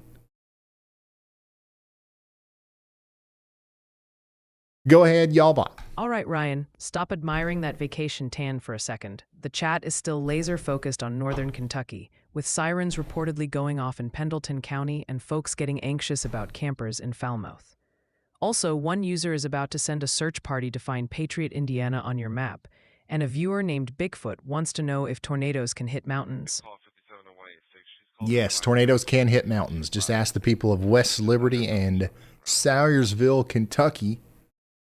Right here in my neck of the woods in the Appalachian Mountains, big time EF3s, all pretty much EF4 tornadoes ripped through in 2012. The mountains did nothing to stop them. There's been plenty of mountainous tornadoes. There's several reasons why they happen less often around the mountains, and it's hardly ever just simply because of the mountains. It's because the orientation of the mountains and the flow of moisture. Like a lot of times, the reason we don't get a lot of tornadoes where I am is not necessarily because there are mountains. It's because the spine of the Appalachian Mountains blocks a lot of the moisture return from the Gulf of Mexico. So when storms come over this way, a lot of times they're moisture starved by the time they get into the deeper part of the Appalachian Mountains, like where the mountains actually are. It takes just the right kind of system to allow the moisture and the convective available potential energy and like all the, the dew points, like all the right stuff to kind of sneak up into that channel. It takes all the right stuff coming together for that to happen. It doesn't always happen. Here's a view of Kilgore, Nebraska, where we've got a big time storm coming together here. This is, I believe John is pointing us towards the tornado warned storm in Todd County, South Dakota. He's in Nebraska, but he is pointing us to the north there. So this is the tornado warned storm right here. Connie, Class 71, third request. Go ahead, Elijah. Hey Ryan, so we currently have 3 rotating storms in South Dakota, and as of 1 minute ago, all 3 of them actually have a wall cloud reported on them, a rotating wall cloud. So we have 3 storms that could end up getting tornado warnings. One of them currently does, the other 2 currently do not, and those are due north of the current tornado warned storm. So just so you're aware, and everyone else is aware, 3 storms in South Dakota are currently rotating. Okay. Thank you so much. Elijah, big time update there. We did just get a new considerable severe thunderstorm warning in Montana as well. We got Plevna and Baker in the path here. This is Carter, Custer, Fallon counties. In Kentucky, we got a new severe thunderstorm warning for Grant and Pendleton counties. We're expecting some 60-mile-per-hour winds to race down Interstate 75 towards Dry Ridge and Barry here soon. In South Dakota, we got Hacken, Jackson, and Millette counties now under a severe thunderstorm warning. This is including Belvedere. So get indoors and away from windows and all that good stuff out there.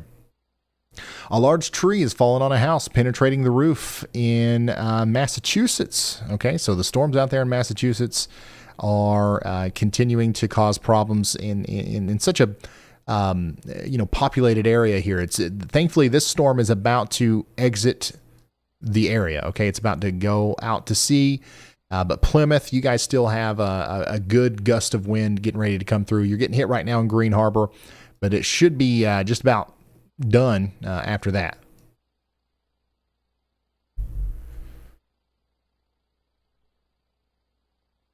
Go ahead, Yalbot. Hey Ryan, got a report for you out of Massachusetts. About 25 minutes ago, the fire department in Hanover reported some thunderstorm wind damage. They said they have a tree down out there in Plymouth County. Well, yeah, Yalbot, we knew.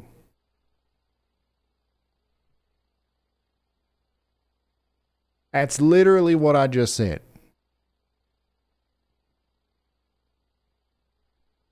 Here's what it looks like out there in Girard County or Girard, Illinois. This is from James. Thank you, James.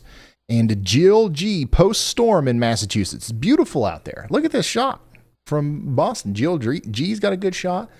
And then Boston, Maine, and Live's got a great view here of the post-storm environment. Similar views in Covington, Cincinnati as well. A little bit more ominous in Kilgore, Nebraska, looking up into Todd County, South Dakota there with our tornado-warned storm causing a ruckus. This is going to be probably our strongest storm for the next little bit. The tornado warning associated with this is going to last for 11 more minutes. Look at the shelf cloud coming into Effingham, Illinois right now.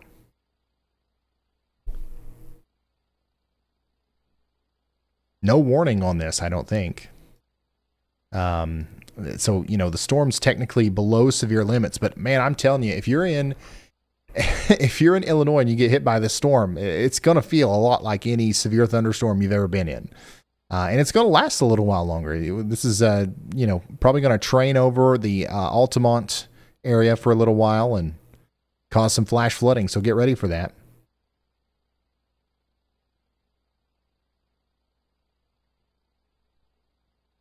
And we've got a severe thunderstorm warning continuing for 40 minutes here for Grant and Pendleton counties in Kentucky.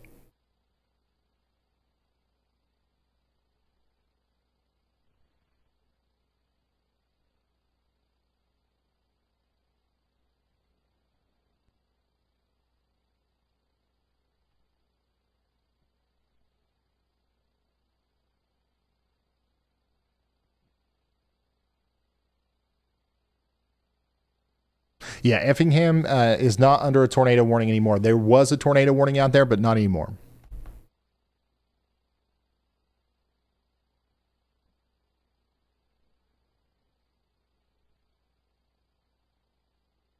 Looks like Indiana's not getting storms. It looks like it on the thumbnail, though. Yeah, Indiana's getting storms. There's plenty of storms right now in Indiana.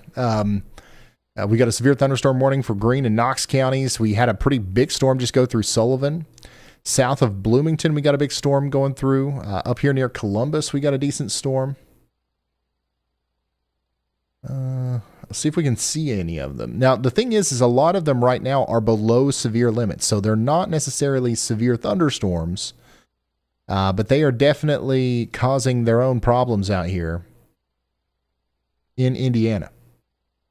And it's going to be a long night. We're not going to be live all night, but it's going to be a long night of severe weather in Indiana. Whether or not we see a bunch of tornado warnings and severe thunderstorm warnings, it's we're going to see lots of flash flood warnings, and it's unfortunately going to be the kind of flash flooding that is not boring.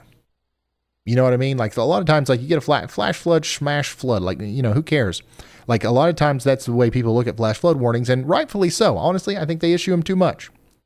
But as we've seen so far this year, sometimes they're the most important warnings that can be issued. And tonight's going to be one of those kinds of nights, potentially, especially in Indiana and Illinois. It's impossible to tell exactly where it's going to happen, but so there are some places that might get enough training with these thunderstorms. We've got precipitable water values out the wazoo to where we could have, emergency level flash flooding.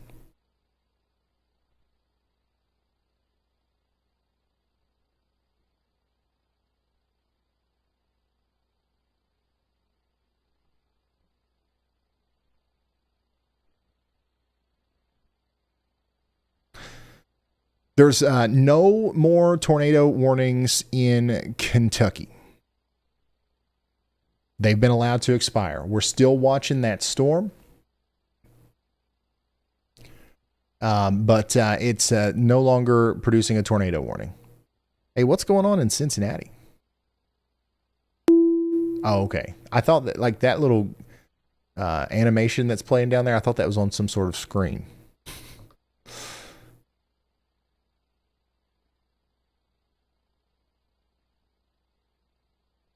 Hey, here's a good look at that storm in South Dakota. This is from Deb in Midland, South Dakota. Look at that. Incredible view. By the way, that's where our only tornado warning is right now. Not necessarily for this storm. That this storm is actually north of the tornado warned storm. But our only tornado warning that we have right now is in South Dakota. It's for Todd County, South Dakota. It lasts for 6 more minutes. You can see that storm, a live view of it above my head. Here's another look at Burlington, Kentucky from Carly R. Ominous storm coming in there. Another view of that crazy shelf cloud coming into Effingham. And then, of course, we've got KI4 WCO, Kilo Indigo 4, Whiskey Charlie Oscar. With the great 4-panel setup here. Weather-wise, y'all bought Ryan Hall, y'all, and Storm Prediction Center. You love to see it. This guy is not scared. He is prepared.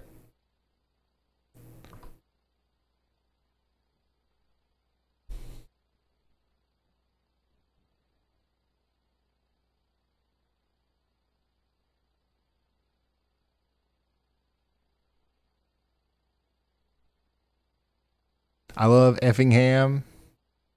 It's a great town.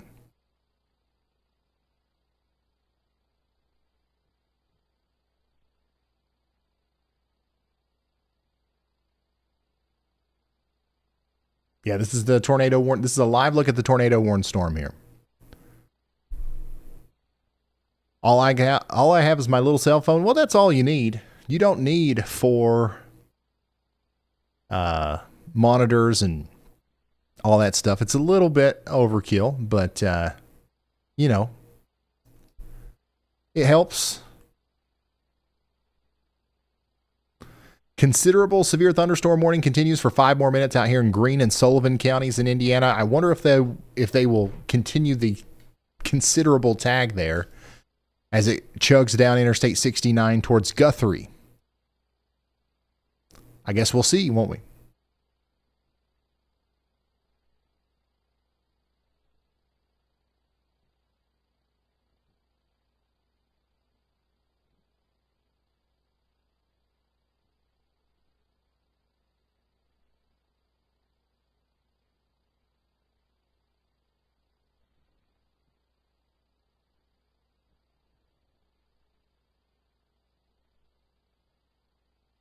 I guess we will see.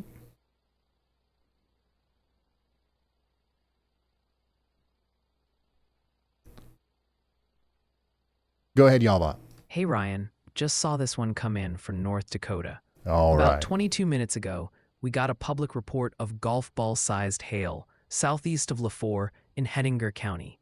They said it hailed for about 20 minutes straight, and they were also getting heavy rain and winds gusting up to 50 miles per hour with it. Why does Yalbot randomly get a real deep voice like this? This is the top wind reports and hail reports that we've seen today. A new tornado warning has been issued. 81 miles per hour in South Dakota. That was in Lane, South Dakota. And then biggest hailstone today is baseball size in Rosebud, South Dakota, not too long ago, actually. We did have a pretty large hailstone recorded in New Hampshire, in Laconia, New Hampshire. Golf ball size hail recorded a little bit earlier. Top priority warning right now is going to be that new tornado warning that just came out. So let's go check that out. Todd County, South Dakota, again, under a tornado warning. They've extended it out here for 120 more people on 269th Avenue and a little bit of Highway 83. So this is right on the border of Nebraska and South Dakota. And this is a live look at what that storm looks like right now. We're kind of facing away from it, but when John turns around, we'll be able to see it. Had a big storm in Boston earlier. It is clearing up there. I'm probably going to take these down soon, but wonderful cameras from Boston, Maine, and live. They've got a YouTube channel.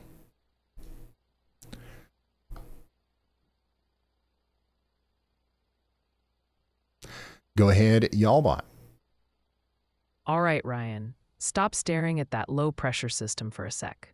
The chat is reporting large-scale rotation on the ground in northern Kentucky and near Effingham, Illinois. And they say the storms over Cincinnati are regenerating with a vengeance. Also, a very important PSA A new from New PDS England. severe The thunderstorm town is warning has pronounced been issued. Falmouth, you heathen. Falmouth? Falmouth? Okay, I can do that. Hey, by the way, we got a new destructive severe thunderstorm warning for the rest of Todd County, South Dakota down here. 70-mile-per-hour winds and baseball-sized hail. All right, let's go. What are you guys talking about in Cincinnati? Oh, yeah, there are,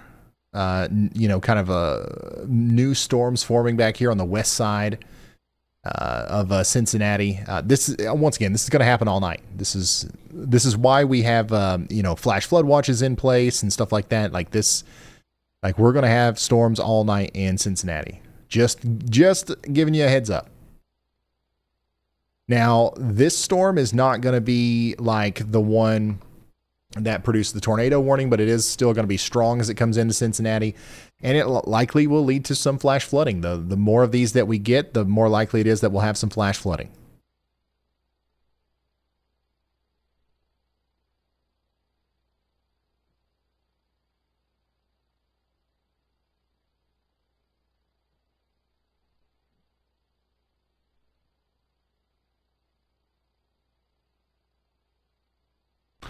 Here's a new mesoscale discussion from the Storm Prediction Center. Focused severe tornado risk continues through the early evening up here in pretty much in the area where John is. Extreme north central portions of Nebraska and south central portions of South Dakota. Big hail is going to be possible out here. Big time winds and maybe some strong tornadoes are going to be possible as well between Valentine and Kadoka.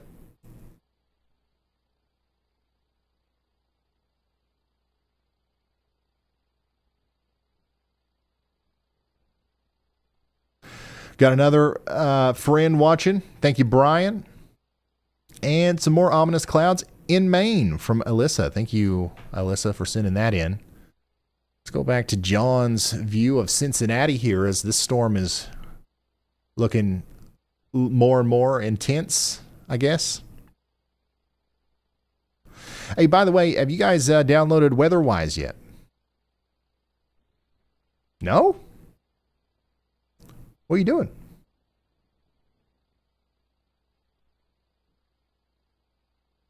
Come on now. WeatherWise is a free app that you can get right now on iOS or Android. And you can look at the radar and follow along. And if I'm not looking at the right radar at the right time for you, you can go look at it. Once again, it's free. It's for 100% free. You just load it up, make sure you're in radar mode, click the radar closest to you, or click on a warning and then click the little radar symbol inside of that. It'll load the closest warning or the closest radar to that warning, and you'll be right on your way. A new PDS severe thunderstorm warning has been issued. And one of the things that you can do is obviously you can look at the radar, the regular reflectivity, but you can also look at velocity. And you can come over here to these tornado warn storm in South Dakota, and you can see that we've got what looks like a huge area of rotation. And don't get me wrong, this storm is spinning, and there is a lot of broad rotation here. But there is, it's not very tight rotation, and there's also some patterns here that could allude to some of this being not a realistic view of how fast the winds are blowing within the storms. Sometimes there can be some interference, some contamination that can, make it look more intense than what it actually is. And one day we'll put together some sort of graphic or something that explains that more easily than what I can just by showing this real-time radar feed. But a lot of times whenever you're looking at a velocity scan and the couplet is very blocky, okay, it's very square-like, or if there is a really one-sided intense inbound or outbound velocity signature that indicates some really strong winds. And it's not kind of matched by, the opposite level winds that are in the same kind of orientation, then that can sometimes mean that you're looking at side lobe rotation, which is probably a little bit of what we're dealing with here. But yeah, like the more that you look at this stuff and the more that you watch these streams and the more that you play around with radar on your own, the more you're going to learn about this. And I just highly recommend that, especially with a free app like WeatherWise. Now, there is a paid version. You can upgrade to premium if you want to. And if you do that, you can turn on y'all mode and have your map look like mine and have your polygons look like mine. And when Andy's here, you can see the y'all watches in real time as he issues them. And we're going to add something really soon here that allows you to look at the weather intensity score in real time in the WeatherWise app. So cool stuff. Link in the description. Go ahead, Elijah. Hey, Ryan, I was about to say, speaking of WeatherWise, we actually have a Canadian funnel cloud and rotating storm right now. The funnel cloud is about halfway down to the ground. It is near the town of Elstoy in Canada. So you can actually use a WeatherWise app to view that on radar because WeatherWise does have Canadian radars on it. Awesome. Thank you so much, Elijah. Yeah, we've got Canadian radars. A new tornado warning has been issued.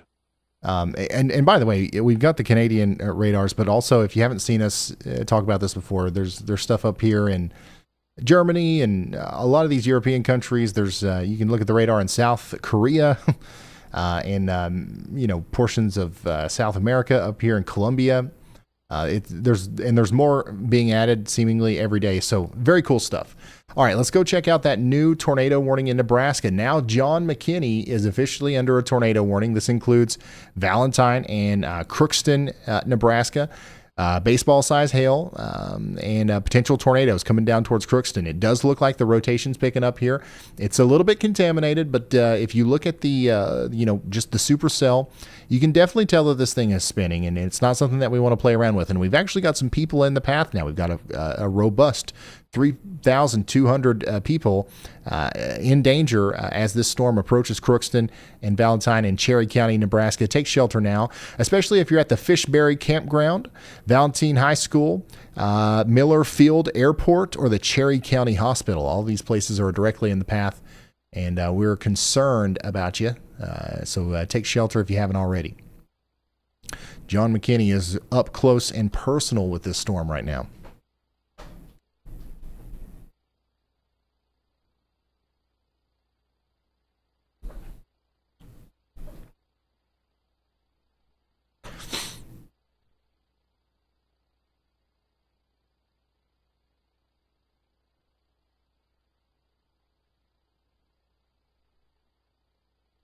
So this is a live look at the tornado warned storm in Cherry County, Nebraska. And yeah, there's a PDS severe thunderstorm associated with that as well.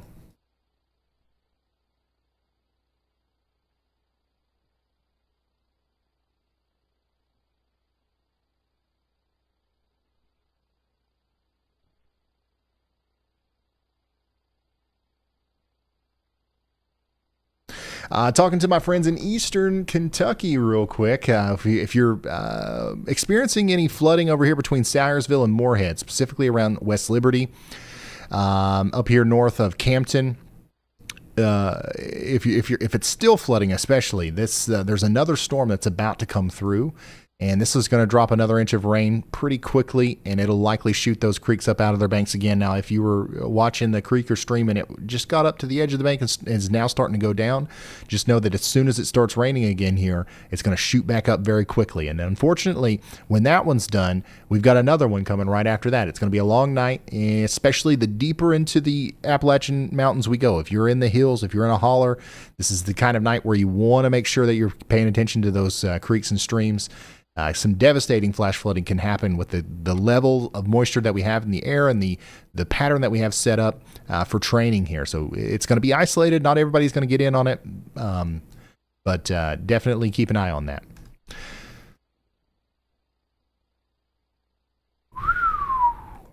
Yeah, the storm up here, moving from Nebraska down into South Dakota, is looking plumb wild.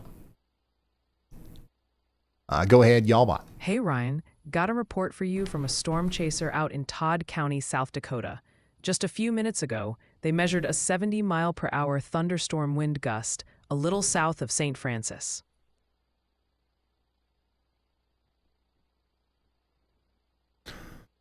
God, look at this thing. Y'allbot, yeah, go ahead. All right, Ryan. Quick update from the chat. It seems all of our freelance storm spotters have relocated to northern Kentucky, as we're getting a flood of reports about possible rotation and funnel clouds near Burlington and Independence. Also, the people have spoken, and they're formally requesting a Weather-Wise for Dummies tutorial video, so maybe add film director to your long list of talents. Weather-Wise for Dummies. That's something that we really do need to do. That's something that people always ask for.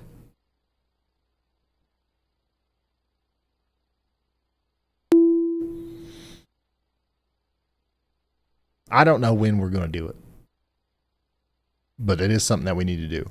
And looking at this storm up here, the one that you guys are talking about, the new storm that's kind of formed up here near Cincinnati, it's not really rotating that much. It's a strong storm. It might need a severe thunderstorm warning at some point, but more than likely, this is just going to be a really heavy downpour for Cincinnati. A little bit of a stronger storm to the south of Cincinnati, the one that's approaching Williamstown and Boyd now. We still expect this to have maybe some isolated pockets of 60-mile-per-hour winds with that.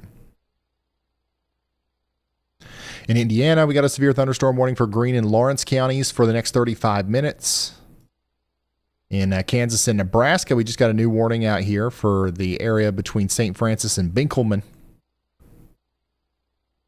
Yeah, a lot of our warnings are in Montana and places out west. But man, John McKinney has one heck of a shot here in Nebraska. He's on Highway 20 south and east of Crookston, looking up at that tornado-warned storm. And my goodness, if that doesn't look interesting. Wow. Incredible view. Go ahead, Y'allbot. Hey, Ryan. Got a report for ya out of Virginia. About 20 minutes ago in Smythe County, just north of Marion, we got a thunderstorm wind damage report. The 911 call center says a tree came down and is blocking part of Wasona Circle over there. Go ahead, Elijah. Hey, Ryan. So Environmental Canada has actually now issued an observed tornado warning for that storm near Elstoy in Saskatchewan. So we do have a confirmed tornado on the ground now near that town. Okay. Thank you very much. Wow. So things are happening in Canada, yo. Things are happening.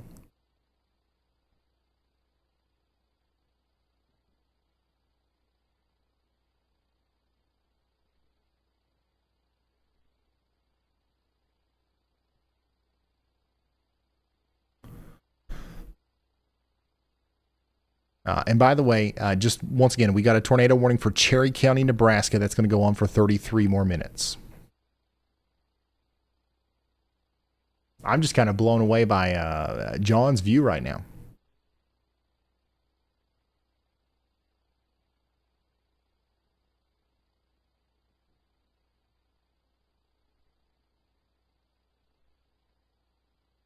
Isn't Ryan on vacation? Just got back. Just got back last night.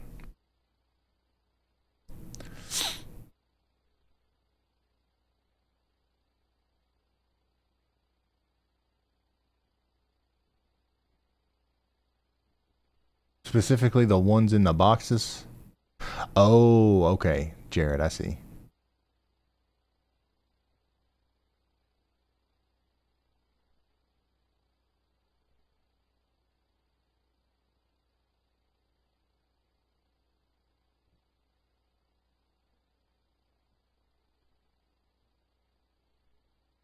Ryan read, y'all. I did get a little burnt. I got a little burnt. I spent the whole time outside. and most days I spend inside. You know, I mean, you guys know, you're here with me. I'm right here in front of a computer. So definitely got a little burnt.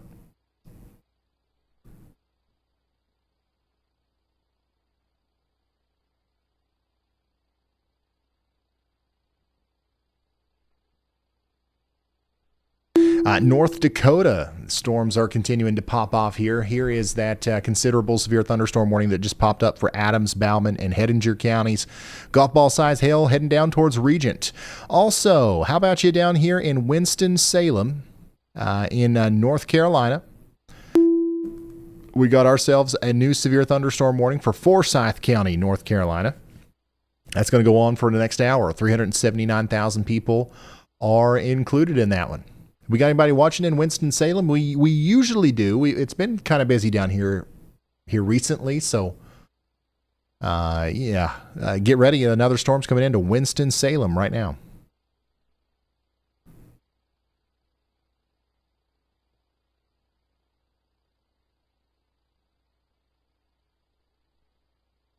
Ryan's called sunblock. I know. I used it. You should see what I would look like if I didn't.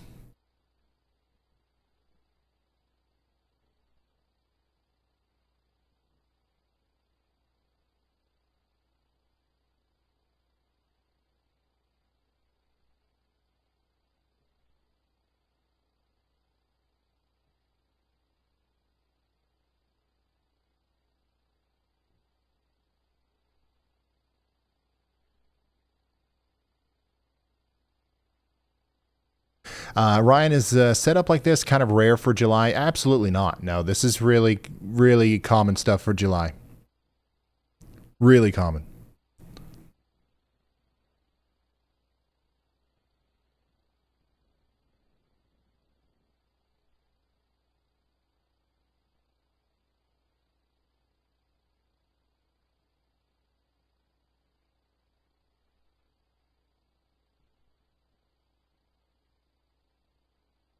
Go ahead, y'all bot. Oh, by the way, we got an updated moderate risk on our excessive rainfall, and it's a little bit bigger, I think. Stop staring at that low-pressure system for a sec, Ryan. We're getting more reports out of Kentucky, this time with active flooding near Wolfe County. So keep an eye on that. Also, the Weatherwise for Dummies movement has officially become a very polite, angry mob, and they are demanding you add film director to your resume ASAP. We'll do Weatherwise for Dummies. What do you need to know? I don't like. Here's the problem. I've been using radar apps since I came out of the womb. All right, and I don't even know where to start. Like, why don't you guys ask a question and I'll answer it? What do we need to know? What's got you stumped with the Weatherwise app? Well, how about we start there?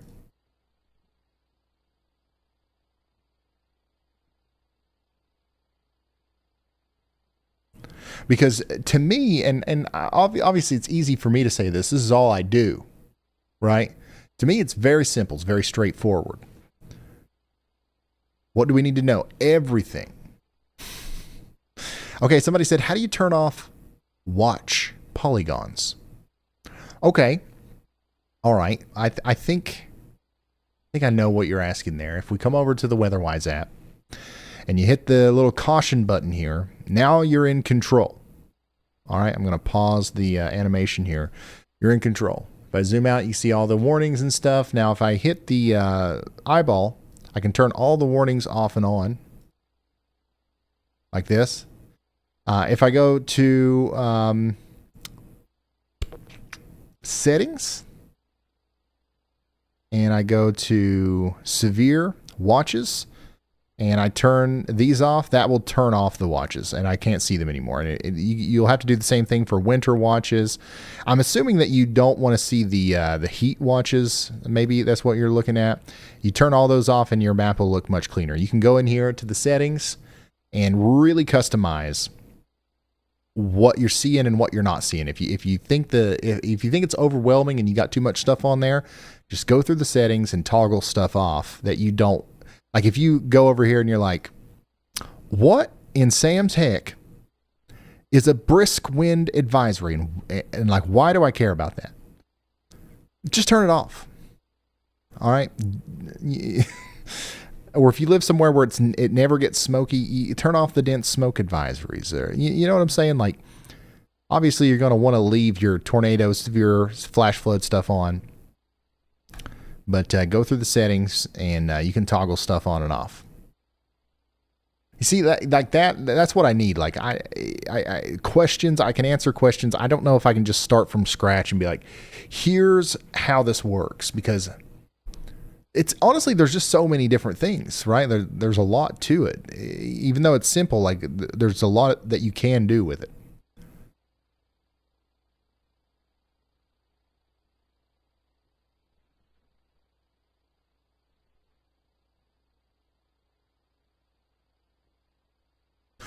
Maybe what's the difference between Radar Omega and WeatherWise? The main difference is $10. WeatherWise is free. Radar Omega used to, be partnered with them. I talked about them a lot. Super happy that I did that. If you've got Radar Omega, you've got a good radar app. But it's been like over a year since we've worked with them.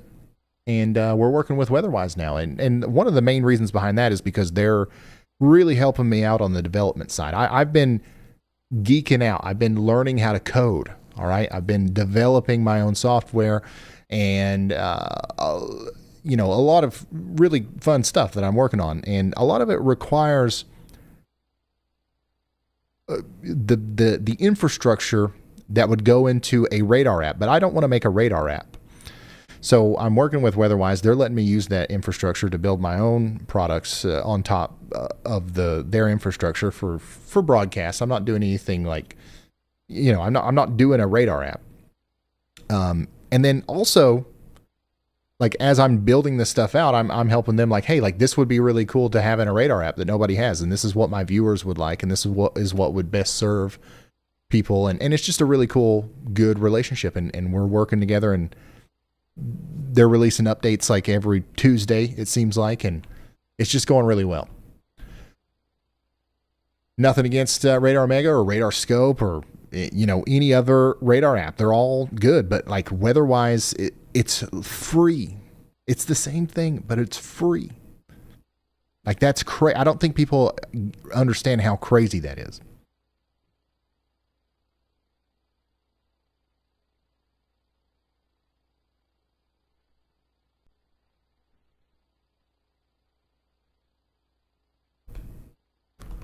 Yeah, this is that tornado warned storm up there in Nebraska. We do continue to have a tornado warning for Cherry County, Nebraska for the next 24 minutes.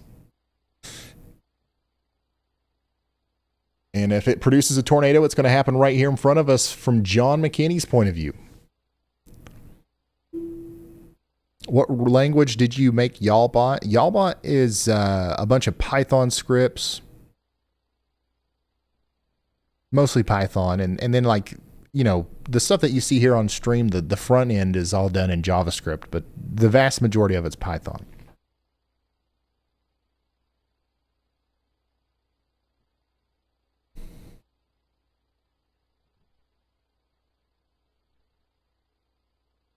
Yeah, this thing looks like it might actually produce a tornado.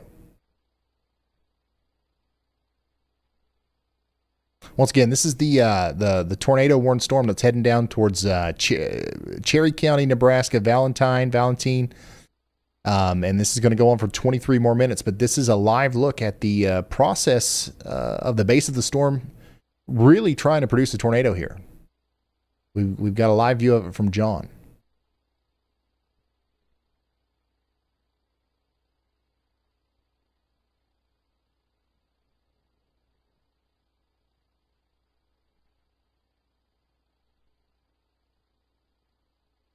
WeatherWise needs an Android Auto app. Yeah, and Apple CarPlay. I'm sure that's something that will come.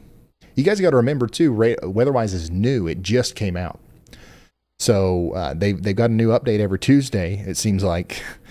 Who knows what kind of stuff we're going to have a year from now in there. It's already like leaps and bounds above most things, in my opinion. And they're just adding to it all the time. And that's another reason why I like WeatherWise is the developers that are working on it are what we like to call cracked. All right, we've got some really good software engineers behind WeatherWise, and I've just got so much faith in them, and they've impressed me so much that I know that WeatherWise is going to be the best weather app. If it's not right now, which I think it is right now, but like if you think it's not right now, you will. Give it a year. It's new, they're building it, and it's awesome.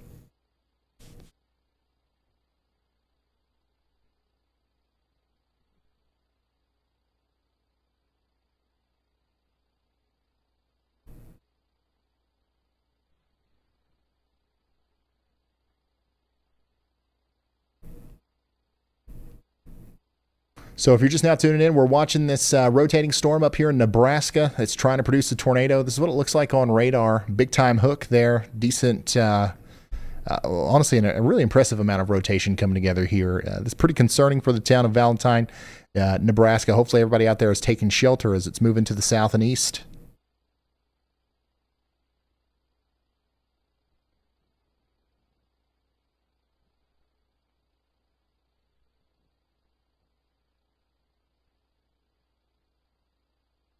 Oh boy, I'm in a mesoscale discussion. It's my time to shine, y'all. A lot of you guys are too, I'm sure. Oh boy, here we go. In Eastern Kentucky, can't stress this enough. It doesn't take much rain to cause us to have a really bad day. Okay? And when I say Eastern Kentucky, I'm also talking about West Virginia and Southwest Virginia as well, which is all included here. Additional showers and thunderstorms this evening will sustain a threat for flash flooding. We've got moist, unstable, low-level flow interacting with a well-defined outflow boundary that's going to keep storms happening over here, and this is probably going to cause some flash flooding. Once again, in the mountains of Eastern Kentucky and West Virginia, keep an eye on those creeks and streams tonight. Did Kings Island ever let you use their cameras? Yep. Kings Island and Cedar Point. I think that the person that I talked to said that any Six Flags location that has cameras, which I think it's only Cedar Point and Kings Island that does.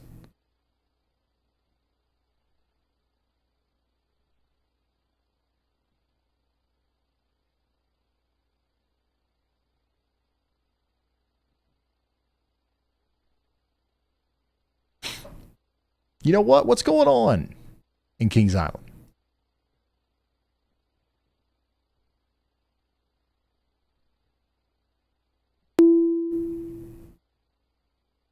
What's the name of the Eiffel Tower thing? Oh yeah, this is it. This is what it looks like in Kings Island right now. It's not storming, but there you go. It's a live look at International Street.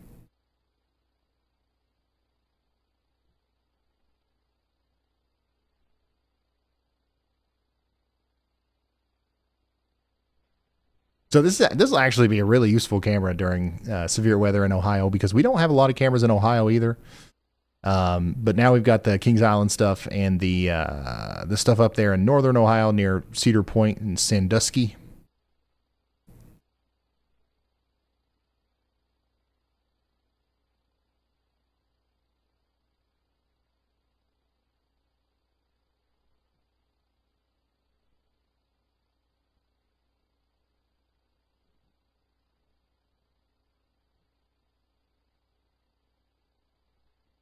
All right, here's some more photos that you guys are sending in. This is from Columbus, Indiana. Nice shelf cloud there from Tabitha.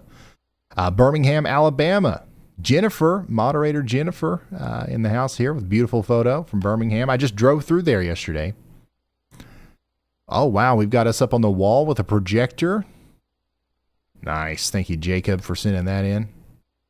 Little funnel there west of Covington, Kentucky. official Big Tuck. We'll check back in on that storm here soon. Clarksville, Tennessee. Clarksville, it's been so long since we have checked in on you, and for good reason. We haven't had many bad storms in Clarksville here recently, but give it a couple of months, we'll be talking about Clarksville every week, I would say, probably. We got another furry friend watching. This is Nala. Shout out to Nala.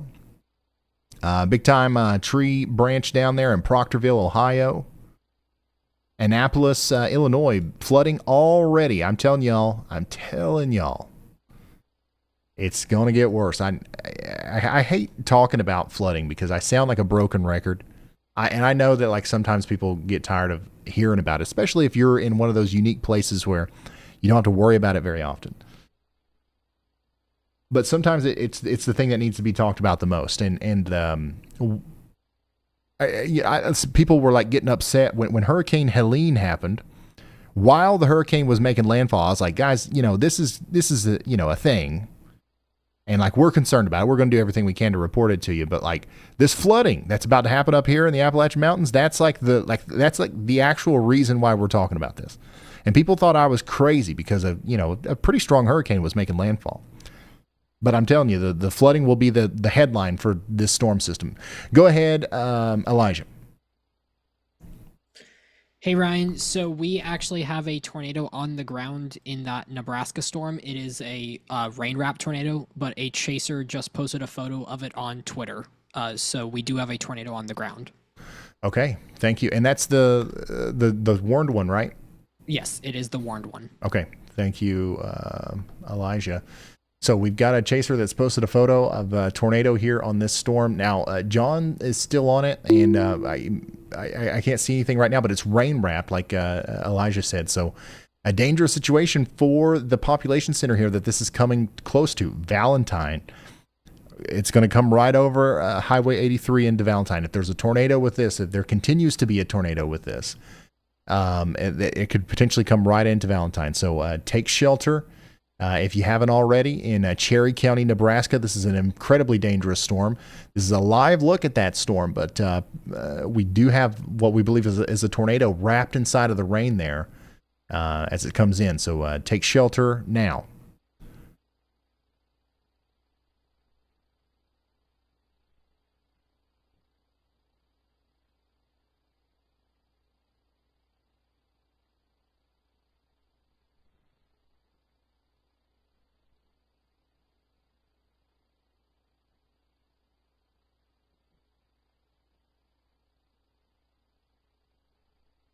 So yeah, John is in Valentine here. We're just going to stick with him as the storm comes in. This is our only tornado warning right now. We don't have a tornado warning anywhere else in the country. It's just Cherry County, Nebraska right now.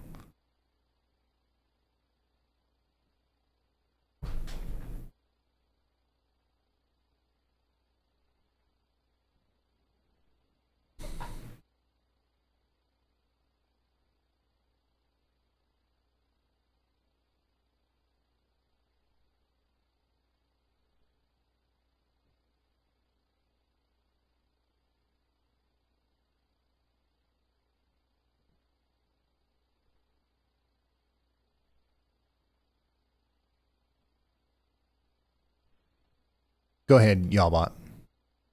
Hey, Ryan. Got a new one for you. A storm chaser out in Cherry County, Nebraska, reported 60-mile-per-hour wind gusts just a couple of minutes ago. They said it's bringing down some large tree limbs just north of Crookston. Okay. All right, so we got more damage reports coming in from around the Crookston area. This is associated with our tornado warned storm here, where we believe we've got a tornado down. National Weather Service still calls this a radar-indicated tornado warning. We'll see if they upgrade that. Speaking of upgrades, two warnings that have been upgraded recently. One in Montana, considerable severe, 70-mile-per-hour winds coming into Icalica and Baker up here in Carter, Custer, and Fallon counties in Montana. And then in North Dakota, we just got a new severe thunderstorm warning, golf ball size hail coming into Elgin, in Grant and Hettinger counties.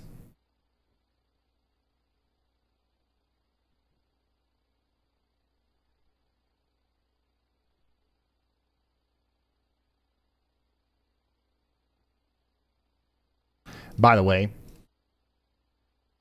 we've got a severe thunderstorm warning down here for Winston-Salem in North Carolina as well. It's hitting downtown right now. We don't have any cameras there. The closest one that we've got is down here in Thomasville, which is about hop, skip, and a jump away there. But we'll watch the storm as it comes in to Thomasville. Another look at Kings Island here.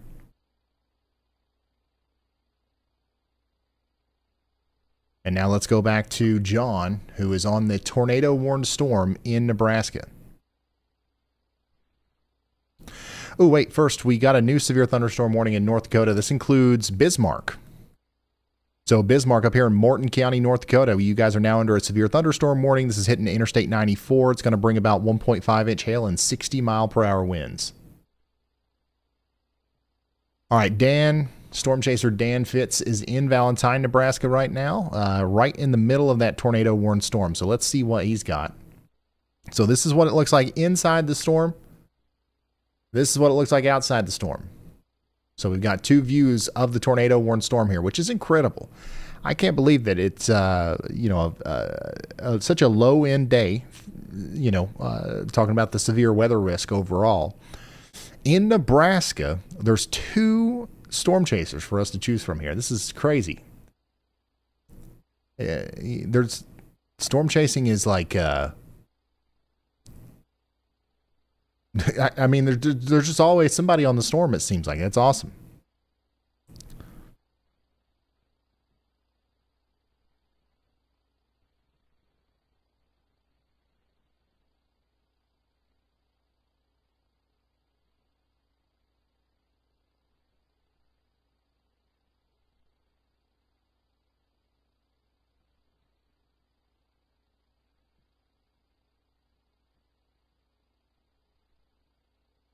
Go ahead, Y'allbot. All right, Ryan, put down that weather model for a sec. Your public demands attention. The good people of Indiana are getting pretty antsy, especially in Daviess and Scott counties, with some reporting rotation. We also have a couple of aspiring meteorologists asking for a full masterclass on reading advanced radar scans. And someone swears they saw your secret twin at a Chinese buffet in Athens, Alabama. Definitely wasn't me. Probably was my secret twin. By the way, we've got a merger getting ready to happen here with this storm. You can see here on radar how our tornado-warned storm here coming into Valentine, rotating. We've got rotation coming right into the town. And then there's another storm that's kind of popped up to the south of our main supercell here. These are about to merge together. And what's going to happen as a result of that is either some sort of destructive effect on the circulation, meaning that the tornado will be destroyed by the interaction between these two storms, or constructive. Sometimes mergers like this can kind of hit just right and actually construct a tornado or actually help tornado genesis. So this is something that we will now cast. We'll watch as the storms kind of merge together here. We'll see what happens.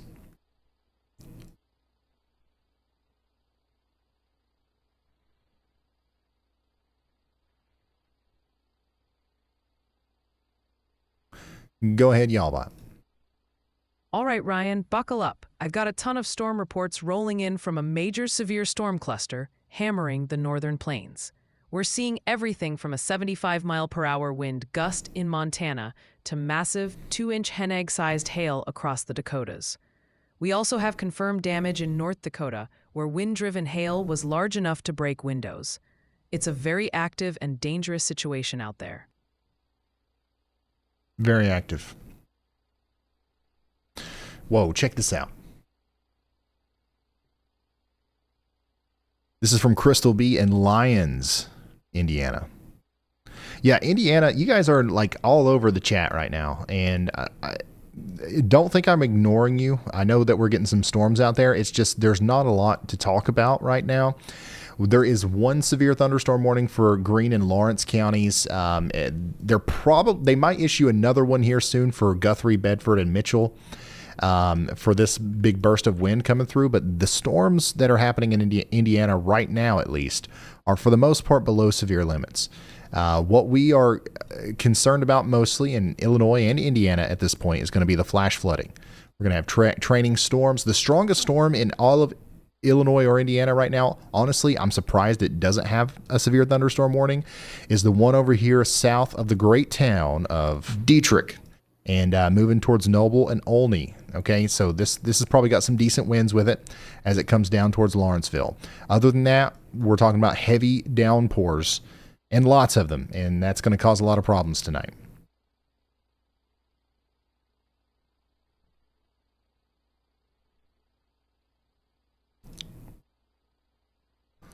Destructive severe thunderstorm warning continues for Cherry County, Nebraska for the next 21 minutes. 6 minutes remain on the tornado warning.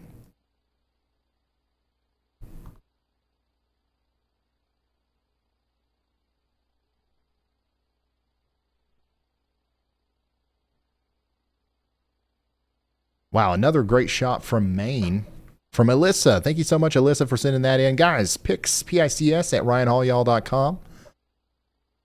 If you want to send in some photos, some videos, if you can do so safely, or at Ryan Hall Y'all on Twitter. Pretty soon, we're going to have a website, or we're going to maybe try to do it through the WeatherWise app, where you can just send stuff in via an app, and you don't have to worry about email or Twitter or X, whatever you want to call it.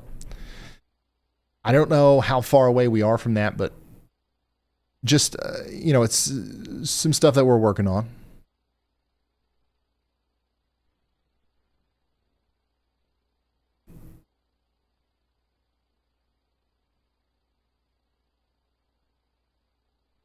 Here's what it looks like in Bloomington, Indiana, near that severe thunderstorm warning. And how do you guys say this one again? Lagudi? Please tell me it's Lagudi. If it's not Lagudi, honestly, don't even tell me.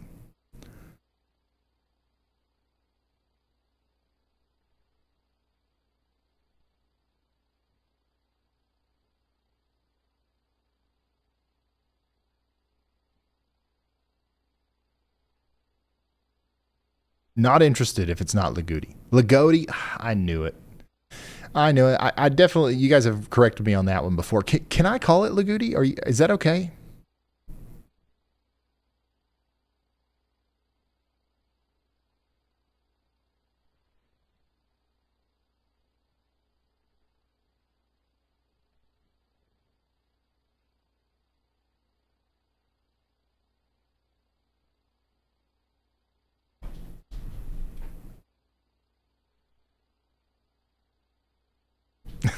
It definitely sounds better.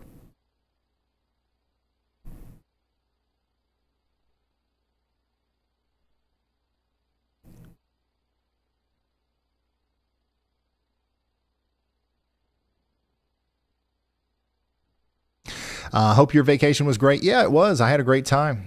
Spent a lot of time with the family and spent a lot of time away from the computer, actually. I actually disconnected a little bit. A little bit. Actually, a lot of bit compared to how much I'm usually kind of locked in here. But it was nice. It was really cool. Oh, another severe thunderstorm warning in North Carolina.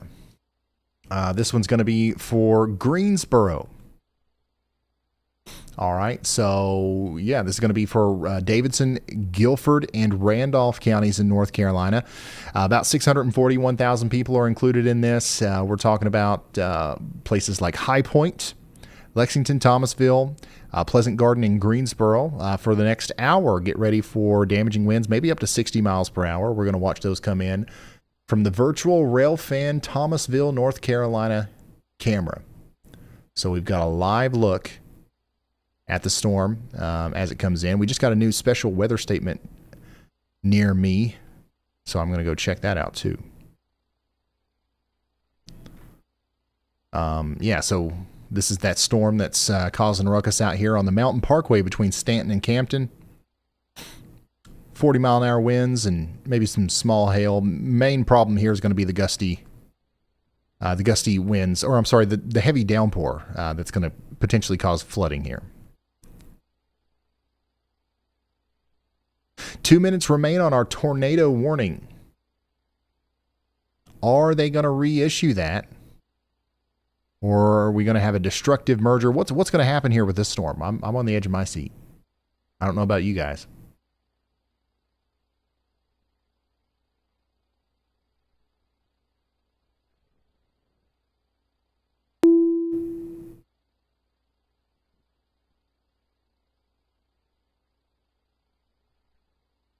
What about the new baby? Yeah, that we've got our third child coming in about 5 weeks. That's going to be crazy.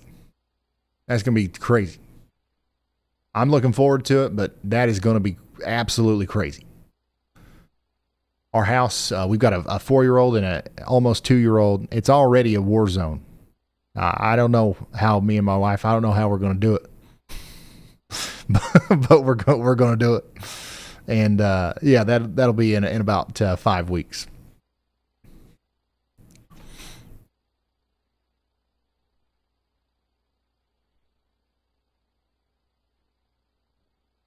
One minute remains on that tornado warning. Let's see.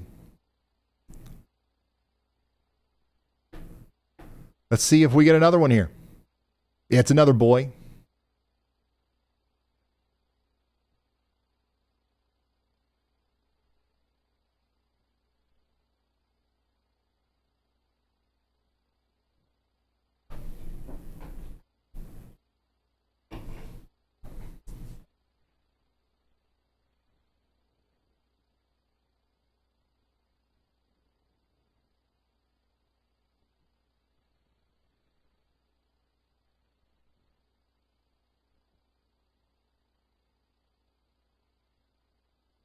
Okay, so the tornado warning's been allowed to expire. So as of right now, we have no tornado warnings out there. No tornado warnings currently. So let's see how long that lasts. A new PDS severe thunderstorm warning. We did just get a new PDS severe thunderstorm warning for 80-mile-per-hour winds here in Brown and Cherry counties in Nebraska. So we are going to wait and see what happens here. We're going to continue to track this storm, obviously, from Dan's point of view. Dan and John's point of view. But the tornado warning right now has lifted. We still got a destructive storm. So everybody in Brown and Cherry County should remain sheltered, because if you've got a destructive severe thunderstorm, you should honestly treat that as if it was a tornado warning. We're tracking storms all over the place. We got some cameras in Indiana. We've got that Thomasville on the bottom left. We've got that Thomasville, North Carolina camera that we're tracking the Greensboro storm with. You can start to see the lightning with that one. And honestly, there's nothing going on in Kings Island. We've just got this one pulled up because it's pretty.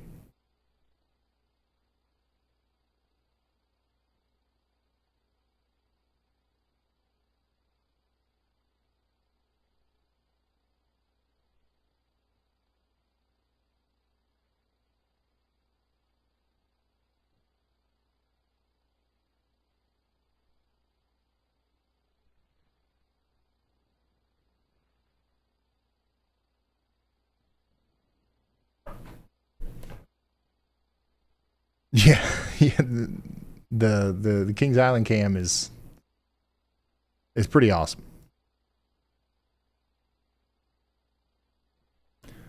New severe thunderstorm warning in Montana. This is going to be for Rosebud County. 3,000 people out here are in the path here of 1-inch hail and 60-mile-per-hour winds. So yeah, most of our warnings now at this point are in North Dakota, Montana, Nebraska. We do have the North Carolina severe thunderstorm warning. This is going to be our meatiest warning as far as population goes. So Greensboro and High Point and Thomasville, get ready for that. Outside of that, all of our storms currently in Illinois and Indiana, while they are strong, they are not necessarily severe. Okay. In Olney, you're going to get hit by something very close to a severe thunderstorm warning here soon. But the main problem that we're going to have out of these storms is flash flooding. We've talked about this. So we'll see if there's any new severe warnings that pop up. But right now, mostly just flash flood warnings. We're going to see this whole area painted in flash flood warnings at some point tonight. So get ready for that. And we're going to continue to have severe warnings issued out in this region. Let's look at the SPC, actually. Let's see here. SPC, categorical outlook. And actually, this is updated since we started the show, and our threshold for being live is now way above where we are right now. So we're technically on the air below threshold, and we're going to stay on the air for a little bit here, but just know that we're dealing with a slightly less intense outlook for the rest of the night. As far as severe weather goes, so severe weather is going to continue, especially over here in Montana, North Dakota, South Dakota, Nebraska, Kansas. That's going to continue and probably continue to be intense throughout the night.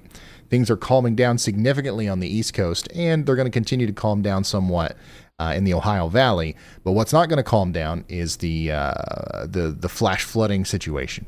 Okay, if I switch over here to the excessive rainfall outlook, you can see that we've got a moderate risk here. And actually, this is I've still got the old one. Unfortunately, that they did issue a new one not too long ago with a much larger moderate risk, and I'll show that as soon as I can. But that's going to be what is the driving force behind our weather alerts tonight. Flash flood warnings, especially in the yellow and red areas here.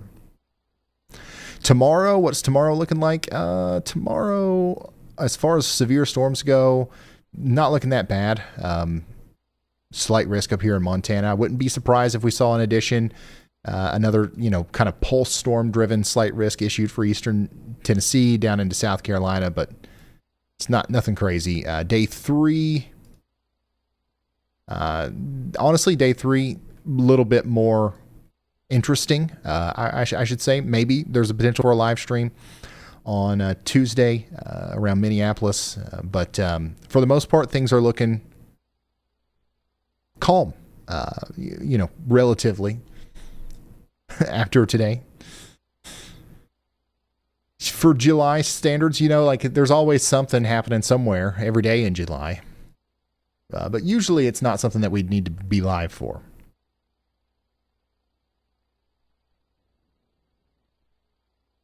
Now, what in the world's going on out here?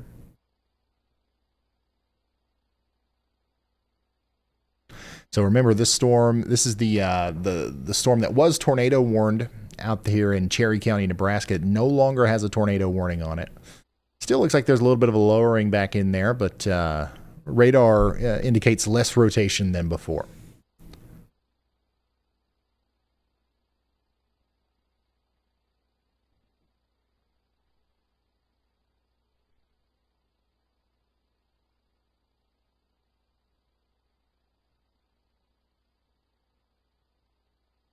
How's Cincinnati looking for the rest of the night? Stormy, rainy, and stormy. There's going to be lots of rain tonight. It'll be off and on.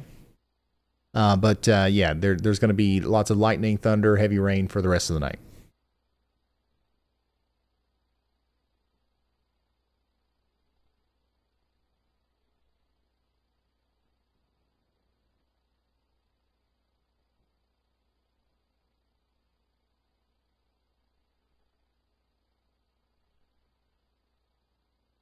How's New Hampshire? Fine. Honestly, the slight risk, the risk for severe weather at all has dissipated almost completely in the Northeast. There's a couple more storms that'll slide across Long Island over the next couple of hours, but they're dying out. We caught the end of the severe weather threat in the Northeast. We caught the middle of the threat here in the Ohio Valley, and we caught the beginning of it in the plains here. And this will go on all night. Oh, let me show you the HRRR. Let's do that. I'll show you what the radar could look like for the rest of the night. By the way, whenever I show models, whenever I show weather models, I am using the WeatherWise infrastructure to do that. But you'll notice in your WeatherWise app, you can't view models. Only I'm just joking. Only I can. I am testing it. But I've heard a rumor here recently that you all might have access to the models relatively soon. That's something that they're working on adding in the not so distant future. Okay, so this is what the radar could look like as we go into the future. This is the 0Z HRRR. You can see that this boundary is going to continue to produce thunderstorms all the way through the night. And more thunderstorms are going to be kind of back build on the backside. We actually might have some training thunderstorms around St. Louis tonight. This is what the radar could look like around 11 p.m., for example. We're still going to have big storms rolling through North Dakota, Nebraska up here into Canada. What about as we go into 3 a.m., what's the radar going to look like? Storms are going to be moving closer to Fargo at that point. And we're still going to have storms lighten up along this boundary here in Missouri down into western Kentucky. And storms are going to reignite tomorrow during the heating of the day and potentially cause some isolated severe storms in Tennessee, Georgia, South Carolina, North Carolina, Kentucky.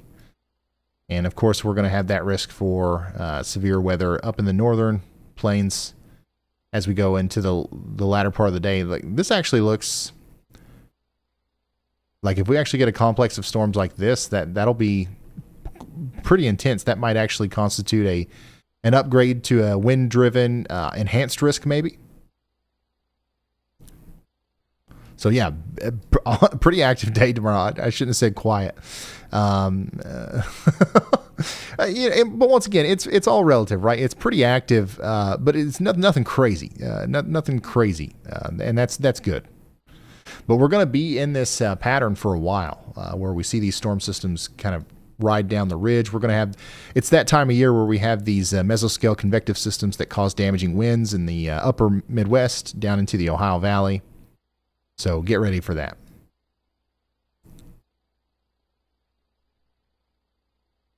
Now, the latest HRRR actually kind of stops the rain tonight in this area and kind of puts it all back here. I don't know if that's what's going to happen. Looking at the radar right now, it definitely doesn't look like that's what's going to happen.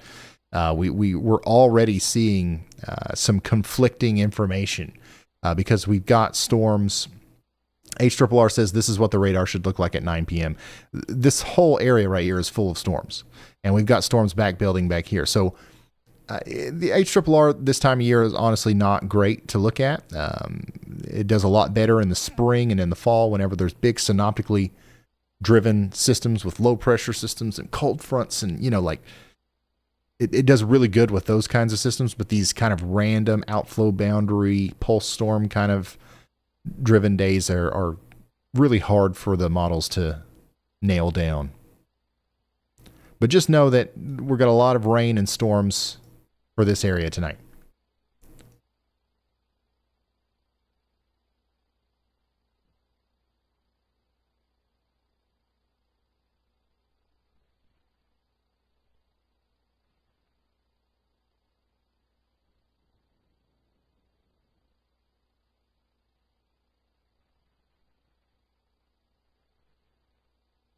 Yeah, checking back in on our severe thunderstorm warning out here in Greensboro, High Point, and Thomasville.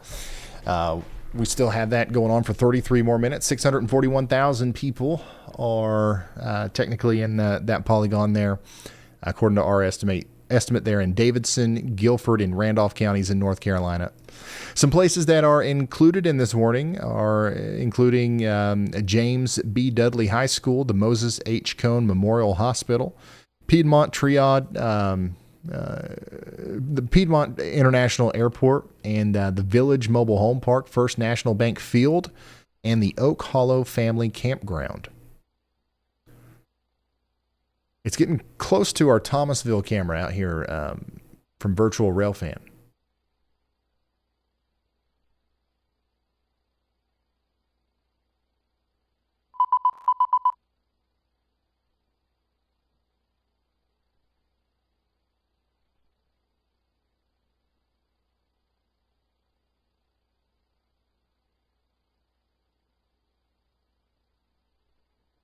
New considerable severe thunderstorm warning for Bismarck.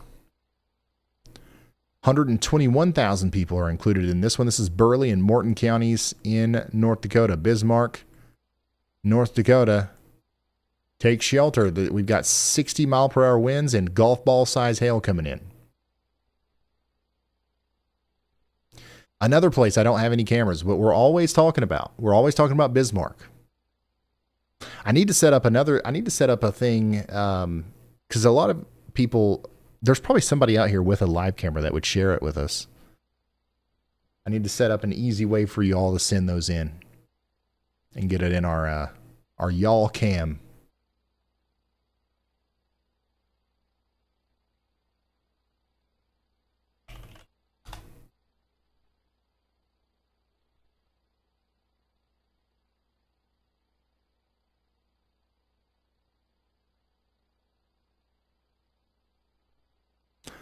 Check this out. We've got access to 20,000, almost 21,000 live cameras. We got 4,000 in Florida. Hardly none in North Dakota.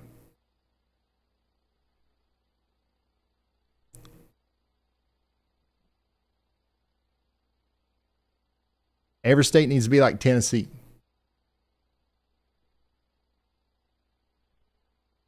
Tennessee and, of course, Florida. Like, there's a lot down here, too. But North Dakota, we got a big bowl of nothing.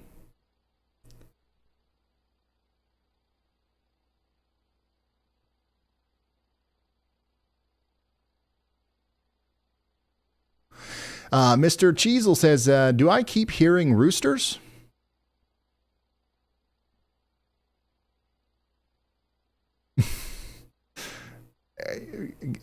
Guys, for Mr. Cheezel's sake, please tell me that we've got some rooster audio playing somewhere. Does anybody else hear roosters? Mr. Cheezel, I think you're the only one hearing roosters. So,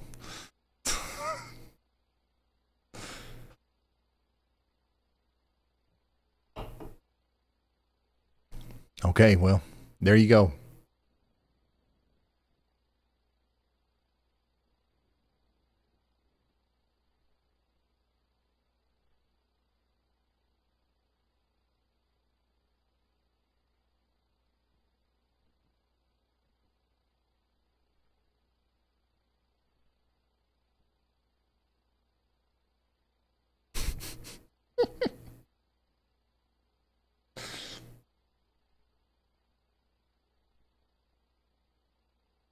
Imagine being in a group of 20,000 people and being like, oh, man, these roosters, they're really annoying, huh? And everybody just kind of looks at you like,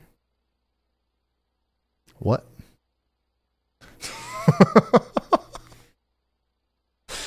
Oh.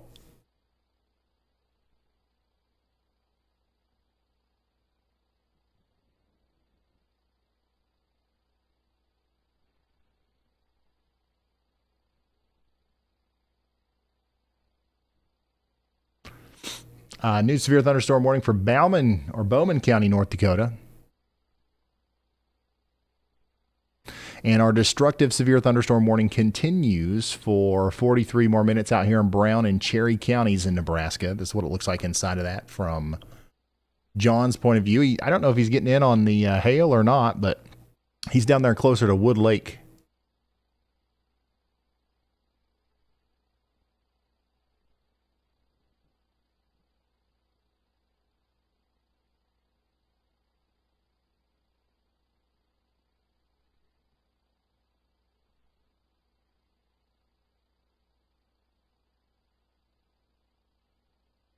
You can see his location right there.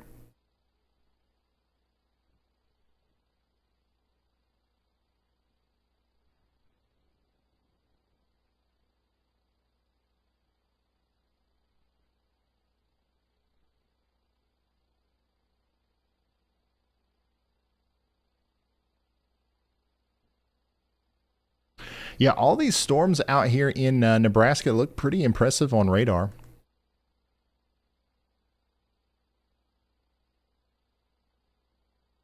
We've got what almost looks like an anticyclonic hook or a little bit of a dog leg action here with our rear flank downdraft coming out of this storm.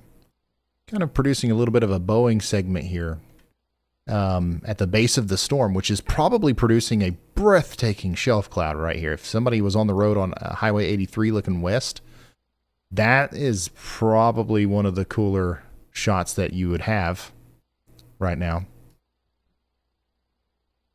John will have that vantage point here soon if he can get out of the storm there.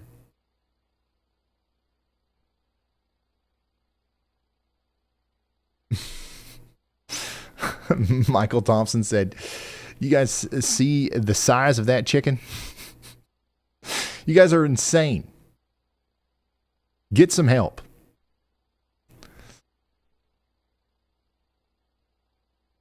Got people talking about hearing roosters and seeing chickens. Hey Ryan, just got a report for you from about 10 minutes ago. The weather station out in Valentine, Nebraska, clocked a 60-mile-per-hour thunderstorm wind gust. 60-mile-an-hour winds.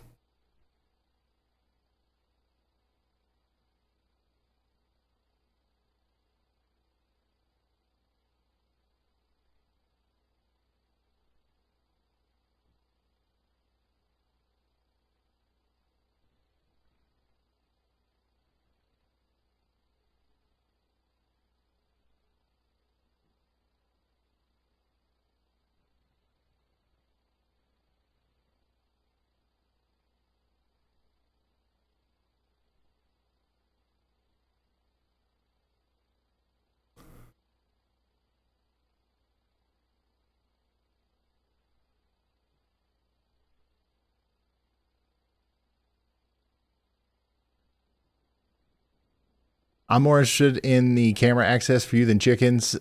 If you, like I said, if you have a camera that you want to share with us, we're going to set it up to where you can do that pretty easily. I don't want to just say email us because that can be pretty complicated. There's a specific set of things that we need, and I want to set up like a form that you can fill out. And if you can't fill out the form, it's like, okay, well then maybe this isn't going to work. Like we don't have a way to host the camera right now. You know what I mean? So like you would need to host it either on YouTube or on your own server, and then share the link with us, and you know, all that good stuff. So we'll set up a form, and you can just kind of put in the information, and then it'll pop up on our side, and obviously we can work with, like, I don't know exactly how it'll work, but I don't want to just do email. I don't want to have to put Frank or Jared or somebody sifting through thousands of emails when like it could be easily automated by a form.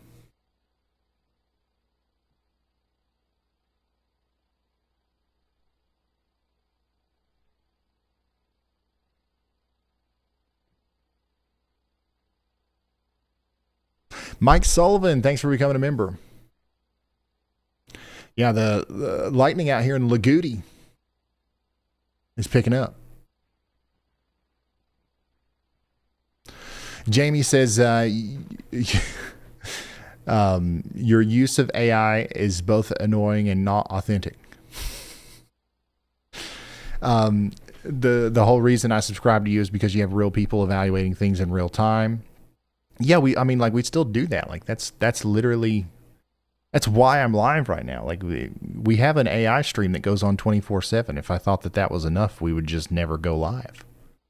That's why we've got Elijah and Andy and all that stuff. AI is YALLBot, it's just another tool in the toolbox that we've added on to everything else. Nothing has changed.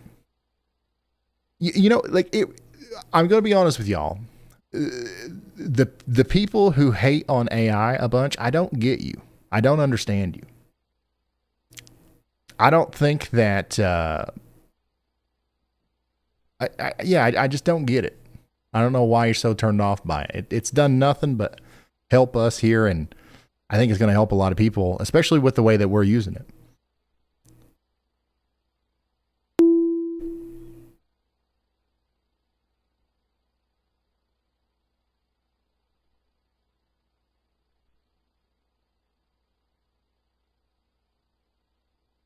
And yeah, we're going to continue to use it. We're not going to use it for everything, but if there's even like a slight way that we can increase the amount of information that we can take in and relay in a very fast and efficient way, and AI can help us do that, we're going to do it 100%.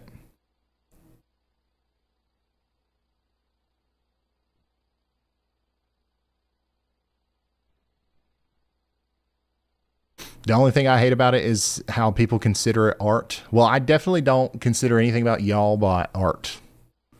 Other than the little graphic, you guys will be happy to know that when you see YAWLBot, hold on, let me get YAWLBot up here. This little thing here was created by a human, a very talented human artist named Allie.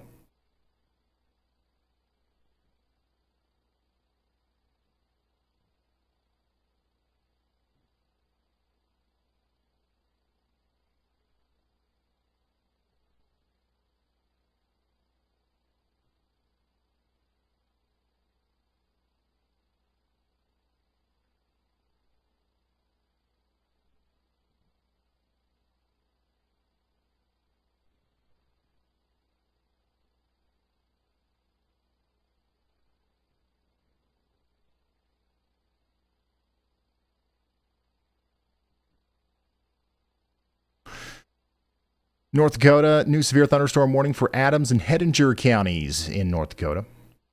That's going to go on for 35 more minutes. 3 hours remain on this big flash flood warning over here in West Virginia. Oh boy, looks like some storms are popping up just to my west here just recently. I wonder if we can see any lightning on the Ryan Hall y'all cam here. This is, you guys can look at this camera in WeatherWise, by the way, if you have has cams turned on. I finally turned off the bright spotlights that were on the tower that were causing the ghosts and you know, aliens to appear. You can actually see now, but this is what it looks like outside of the weather house here. We'll probably start to see some increasing lightning here soon as these storms are forming along that boundary. And they come down into the Pike County area. Still nothing severe going on in Kentucky. And honestly, the flood threat right now is not anything crazy. But this will be a developing situation tonight.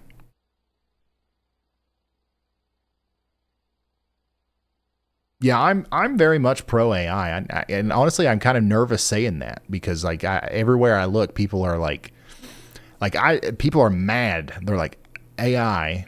If you like AI, I'm going to beat you up. But you better not let me. I better not catch you out on the streets acting like you like AI. like that's the vibe that I get from most people, and I'm like, you what? I don't get it.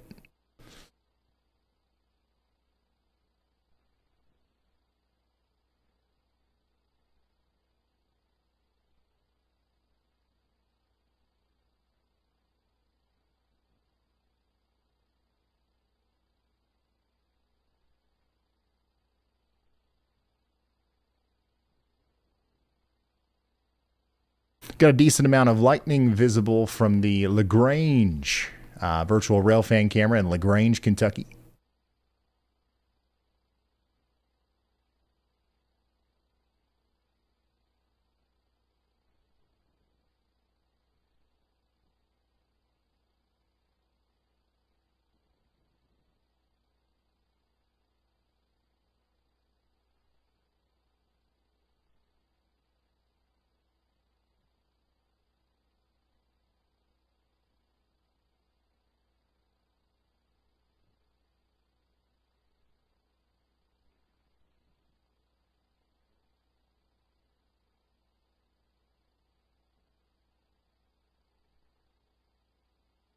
Yeah, I get the concerns about, you know, job loss and stuff, but I don't think that like hating AI is going to solve that problem. You know what I mean? That's a real problem that's not going to be solved by not liking AI or you know, not supporting it or whatever like that. You know, I don't want to talk too much about that. This is a weather stream, but like, yeah. Bismarck. You guys are about to get plumb smacked. Golf ball size hail, 60 mile per hour winds. It's coming in. On the west side, all right, I think the hardest hit areas here are going to be right there near the Bismarck Municipal Airport. Places like Lincoln, Apple Creek Bottoms, Pierce, over there towards Minokan. Downtown Bismarck, you guys are going to get in on this, but I think the farther south you go in Bismarck, the harder we're going to get hit here by that golf ball size hail.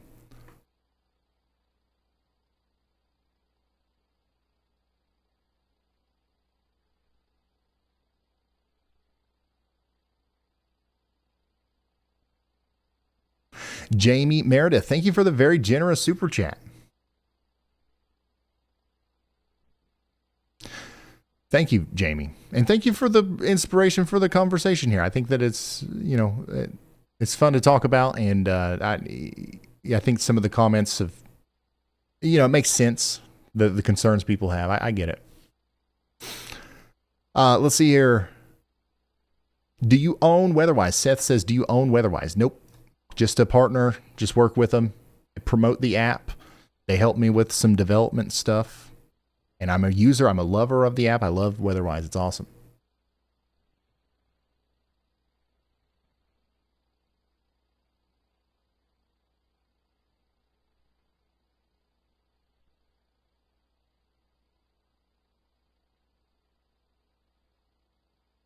Owen says, so he's a dev. I develop things. I wouldn't call myself a dev. I develop for myself and my team. Like all, you know, everybody on the team is using these tools too.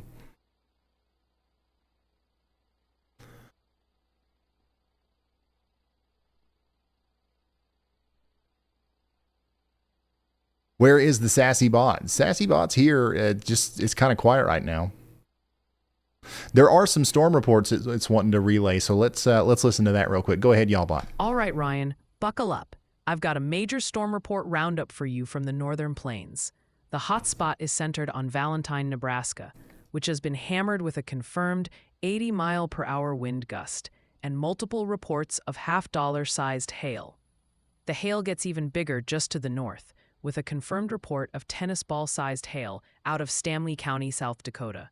This is a widespread event, with quarter-sized hail also being reported as far west as Montana and up into North Dakota. Awesome. SD Public Cam says, do you want a feed from my own public webcam in Custer, South Dakota? I can give you 6 cameras on the same intersection. Yes, I do want that. I want all cameras. Every camera that we can get. Right now, I don't know how you're going to get it to me, but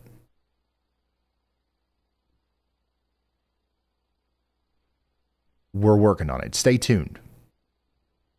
If you're already hosting them on YouTube, that makes it really easy. Oh, look, we got fireworks at Kings Island and a drone show.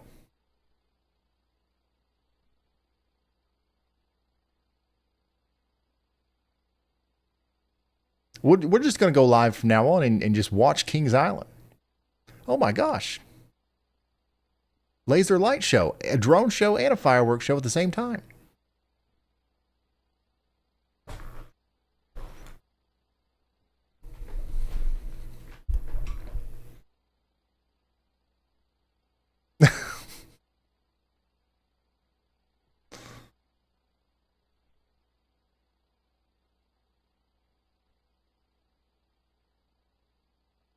This is awesome. Do they do this every night?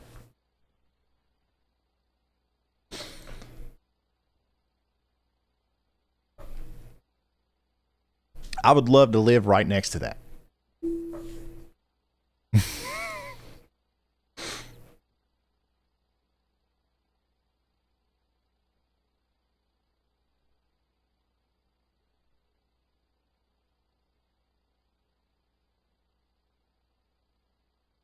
They do this every night. That's cool.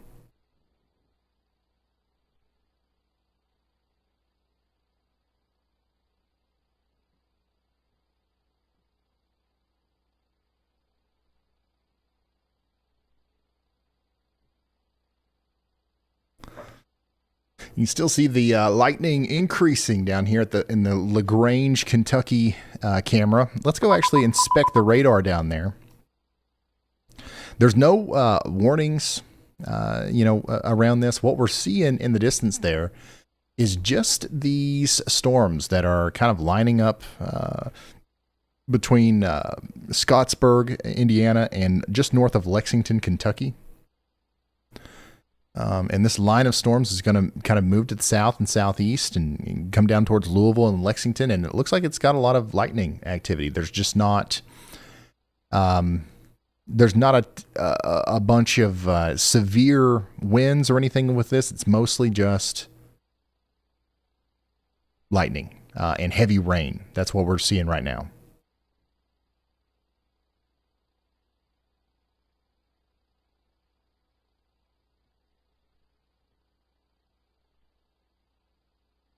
And this is what it looks like with that big storm in Nebraska that we're continuing to watch from John McKinney's point of view in Johnstown, Nebraska.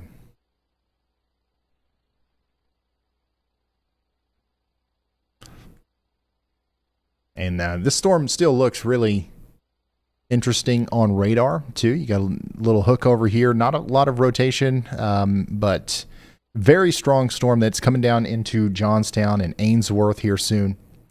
Highway 83 down here is going to be, heavily impacted over the next 40 minutes or so. And then if we come over to our Thomasville, North Carolina camera, we can see the severe thunderstorm in the distance there. That's currently going through High Point and Greensboro. We still have about 500,000 people under a severe thunderstorm warning out here in Davidson, Guilford, and Randolph counties in North Carolina. And this storm is moving off to the south and east. They might reissue that warning or a little bit farther to the east, maybe over there towards Randleman and Liberty. We'll see. And we'll check back in on our laser light show at Kings Island. It's still going on. That's actually impressive that they do this every night. That's not cheap. Just the amount of fireworks that they've done so far is like, that's a lot. I've done fireworks shows before. I really like fireworks. It's something that I've got a little bit of experience in. But that was a legitimate show.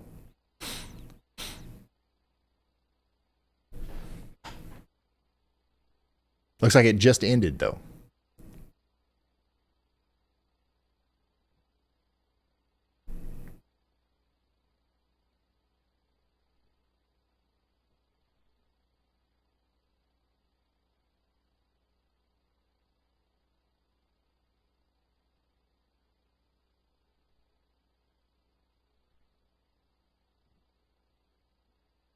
Ryan, would you ever go to Kings Island?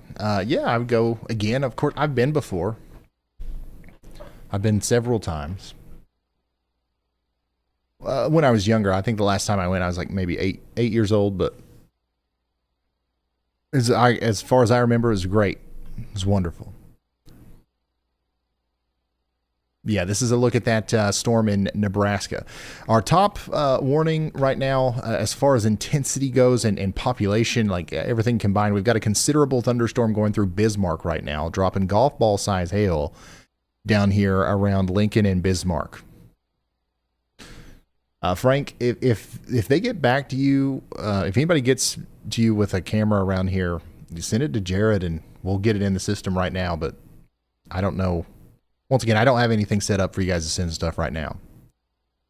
And we've got to like moderate that and make sure that we only put in like good cameras and all that stuff too.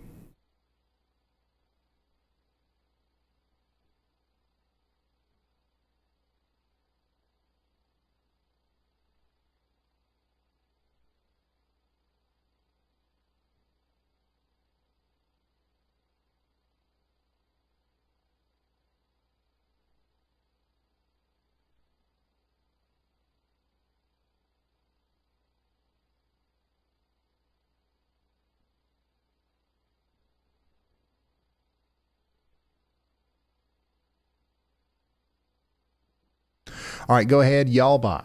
All right, Ryan, put down the glow sticks and pause the rave music for a second. While half the chat is hypnotized by the free light show at Kings Island, the other half is getting very antsy about the lightning popping off all over Kentucky and southeast Indiana. Also, I think one user is attempting to summon you to Patriot, Indiana through sheer force of will, so you might want to look that way before they start building a shrine. So all the stuff in Kentucky, everything's below severe limits right now, but there is a lot of lightning. And then somebody is really wanting me to look at Patriot, Indiana, which of course is probably one of those places that's seeing a lot of lightning right now. And it's just this stuff. And what this is it's some thunderstorms, typical garden variety thunderstorms with a lot of heavy rain. If you get hit by too many of these tonight, you might see some flash flooding. That's what we're most concerned about with these. On the severe side, as far as strong winds go, I would be most concerned about this Boeing line segment coming out of southern southeastern Illinois here. This is moving towards Fairfield, Albion, Mount Carmel, Princeton, places like that. But notice how, some of the places that just got hit up here near Effingham, more storms are forming behind that. We've got a flash flood warning here for areas near Vandalia. And we've got these back building storms that just keep hitting the same areas over and over again. This will be one of the first places that we start hearing significant flash flooding reports from tonight. Let's go over to our WeatherWise app and let's analyze how much rain we're actually seeing over there. Over here near Effingham, if we come to the radar selector and we go to storm total precipitation, so far it's not crazy. All right.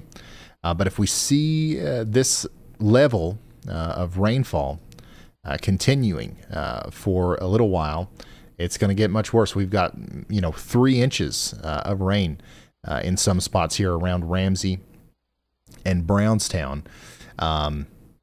If we start seeing 4, 5, 6 inches of rain, that's when we'll start hearing those reports of water rescues and stuff like that coming in from this area. So it looks to me like that's not too far away. Another hour or two of heavy rain like this, and we're going to start having swift water rescues. We're going to have people in trouble out here because of the flooding. So if you live over here between Schaefer and Brownstown and Vandalia in Illinois, this has flash flooding written all over it, and there's several of these that are popping up out here, unfortunately.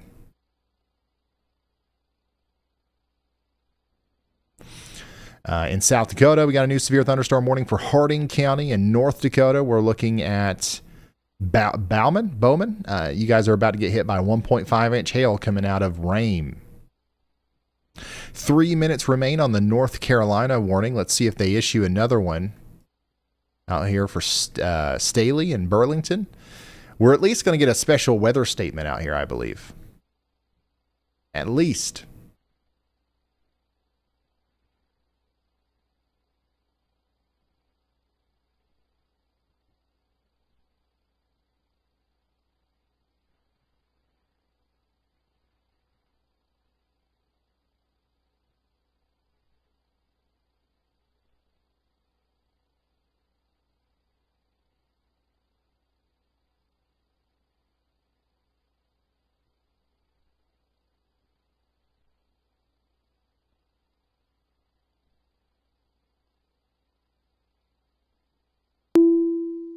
Yep, most of our big storms right now are happening up here in North Dakota. Bismarck. How's it going in Bismarck? Is everybody watching in Bismarck? Are we actually seeing golf ball size hail down here on the southern side? I don't see any reports showing up yet, but I'm sure something's going on out there. What's that y'all bought? Hey, Ryan. Got one for you out in Montana. A train spotter just reported a 70-mile-per-hour wind gust about 5 minutes ago. This was in Fallon County, just north of Webster. Okay. Not in downtown Bismarck?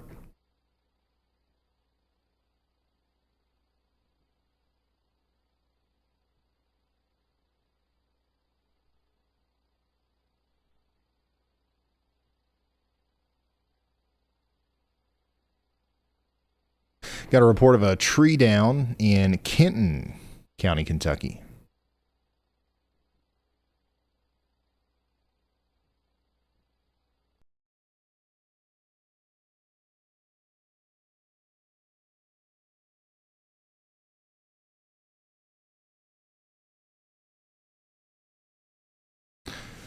This is from the Independence area. A tree is reported down, completely blocking the road near Fowler Group area, prompting dispatch of emergency units.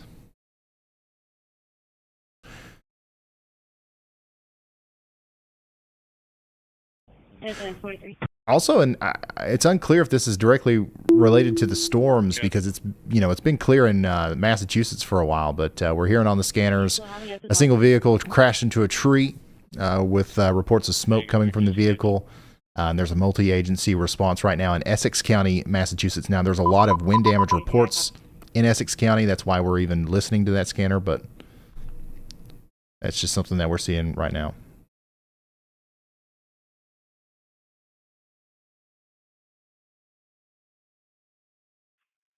T-122.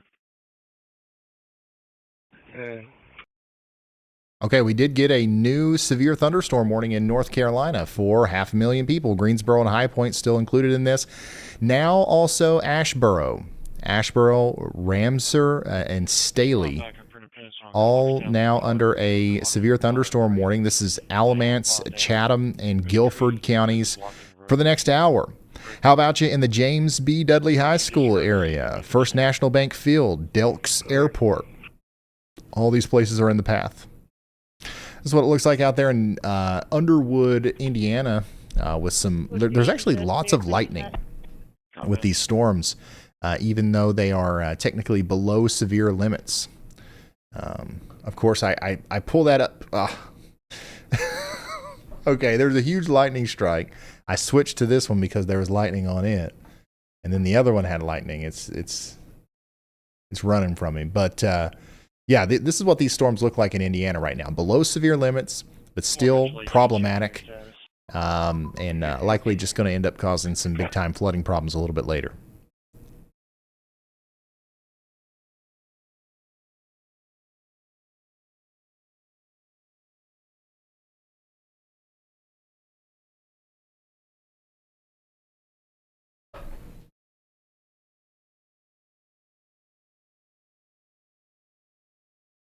Oh, in Guilford County, North Carolina. So this is from this storm. We just heard on the scanners that fire and electrical hazard somewhere near Charlie.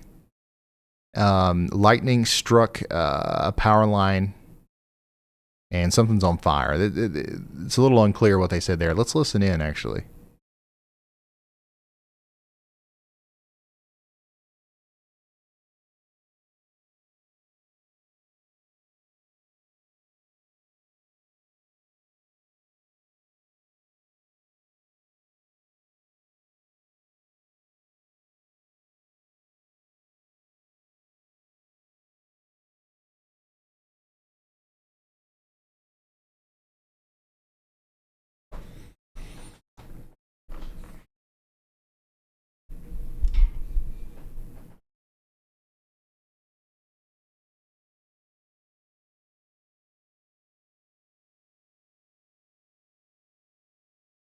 How was the vacation, Ryan? It was good. It was good. It was great. I enjoyed it. The kids had a great time. And it was awesome.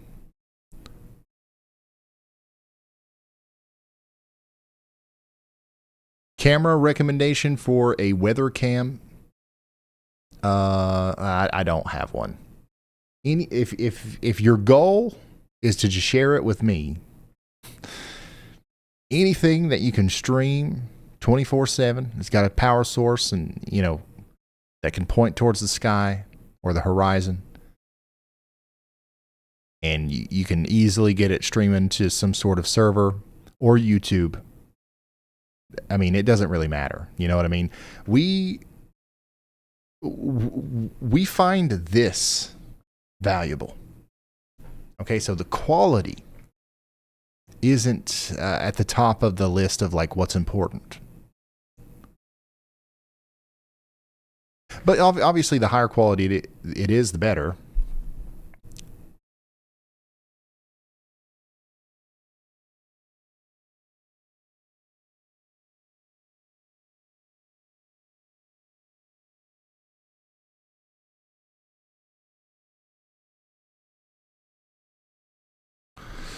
Kylie says, have you ever met any of your subscribers out in public? I would love to meet you in person, Ryan. Yeah, it happens all the time. If I leave the weather house, 9 times out of 10, I'll meet one of you guys. It happened a few times in Florida. And I love it. Yeah, come say hi. We have not done anything purposeful, like a meet and greet. We keep talking about doing one down there at the Walmart in Clarksville, Tennessee. Maybe one day we'll really do that. Elijah, if anybody wants to meet Elijah, you can tour. If you ever tour the National Weather Center, Elijah might be the person that gives you that tour.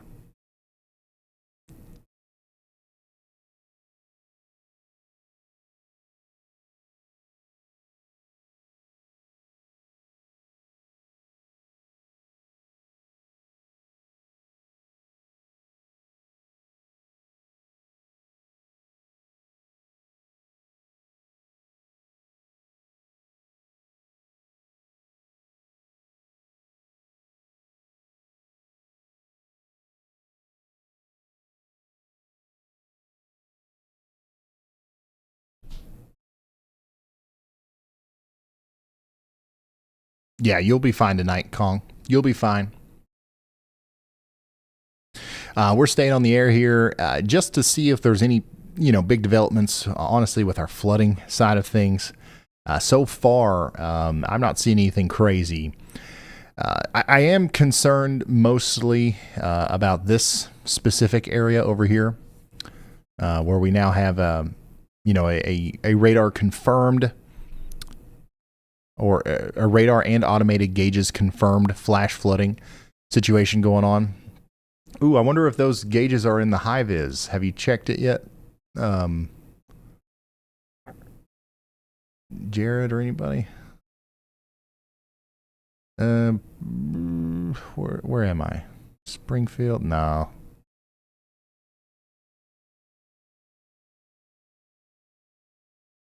No, there's gauges, but we've got this new thing where some of these gauges have cameras attached to them, but we've yet to find a flash flooding situation where there's a camera specifically on the stream that we need it on.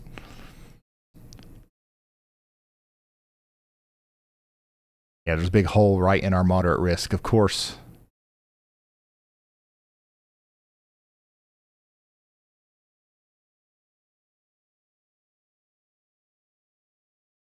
Oh, I wonder if the moderate risk is updated on my end so I can show you the new, larger moderate risk. Yeah, there it is. So this is what we're concerned about tonight, especially in the red, flash flooding. This is from Quincy, and St. Louis is now included in that. Springfield, Effingham, down to Jasper and Terre Haute. In Indiana, we expect life-threatening flash flooding to occur in the red. In the yellow, we are also concerned, but it'll be a little bit more hit and miss from Des Moines down to Jefferson City, down to Johnson City and Bristol in Tennessee, up towards Charleston and Parkersburg in West Virginia and Ohio.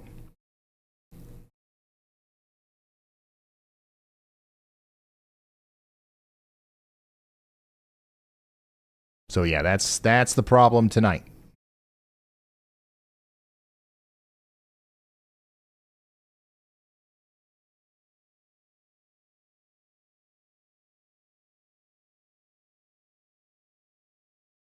Go ahead, y'all bot. Stop staring at that low pressure system for a sec, Ryan. The chat has some breaking news. Your North Carolina viewers, particularly around Greensboro, are reporting some wild lightning and wind with power flashes.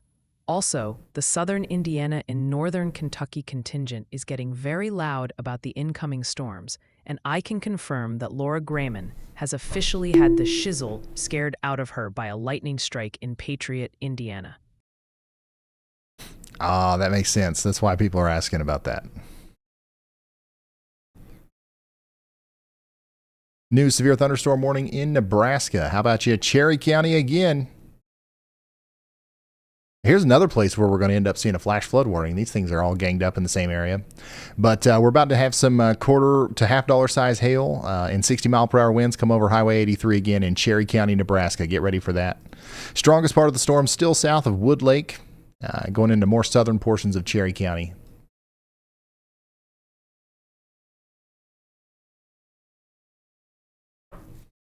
Bismarck, yeah, the worst of the storm's about over up there. Go ahead, y'all bot. Hey, Ryan, got a report for you out of Bowman County, North Dakota. About 5 minutes ago, they got golf ball-sized hail just west of Griffin. That came in from the emergency manager, and they said it was still hailing when they reported it.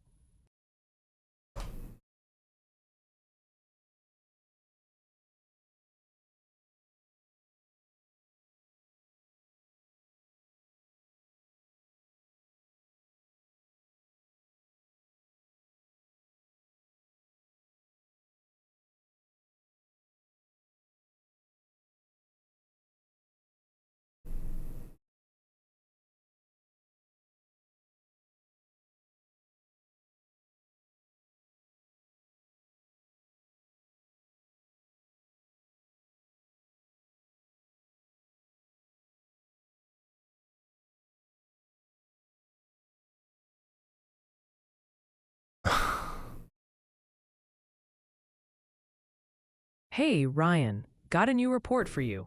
Just a couple minutes ago, a spotter out near Rame in Bowman County, North Dakota, is estimating 60-mile-per-hour wind gusts. They also mentioned some $half-sized hail coming down with it. So our top priority warning currently is going to be that considerable severe thunderstorm warning up there in Burley and Morton counties in North Dakota. And we actually still have several severe thunderstorm warnings in effect right now. Top wind gust report today was in Lane, South Dakota, 81 miles per hour. Holy smokes, we had a 4.5-inch hailstone in Rosebud, South Dakota. Yeah. Yeah. And a 4-inch in Parliament.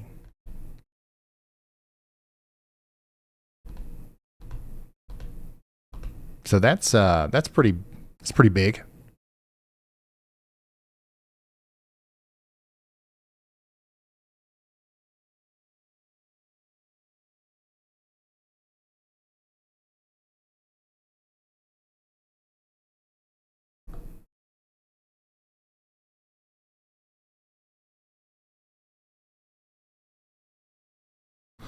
Here is one of the flood gauges from the Little Wabash River near Clay City, Illinois.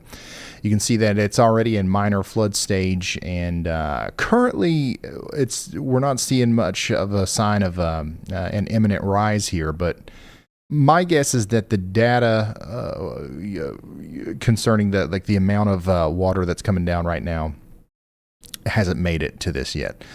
Or this is just I'm not familiar with this river. Is this a huge river? Is the head of it like 300 miles away? Because if not, then this will probably rise pretty fast with the rain that we're seeing right now in that area.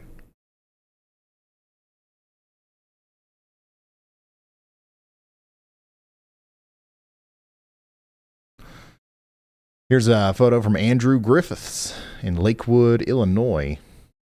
A little bit earlier, 4:57 p.m. from storm chaser Andrew Griffiths.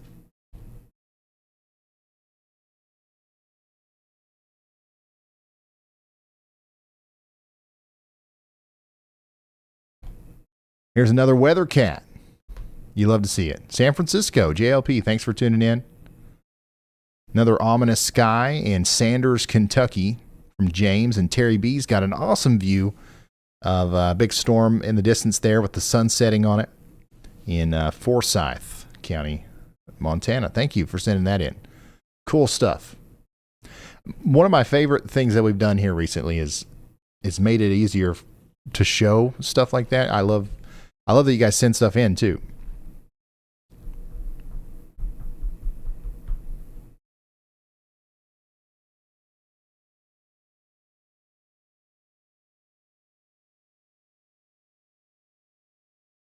Weather intensity score is currently actually kind of low, 63.3. We maxed out, where did we get to today? Honestly, we kind of hovered around a 100 for several hours. And we are now starting to kind of trend down. The weather intensity score forecast continues to show that trend down, at least for the next 30 minutes. So things are going to continue to get quieter tonight, but I want to emphasize that's just based on this scale, which is kind of tuned for, tornado warnings and, hurricanes and stuff like that. It's if you live in our moderate risk of excessive rainfall tonight, it's not going to get quieter at any point. It's going to keep getting louder. We're going to keep having more and more flooding problems out there, so make sure you're ready for that.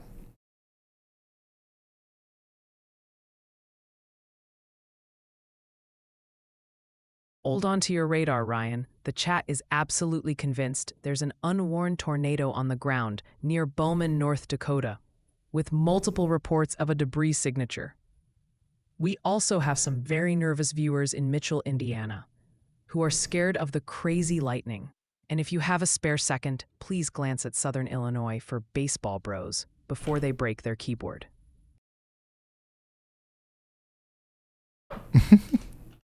Before they break their keyboard.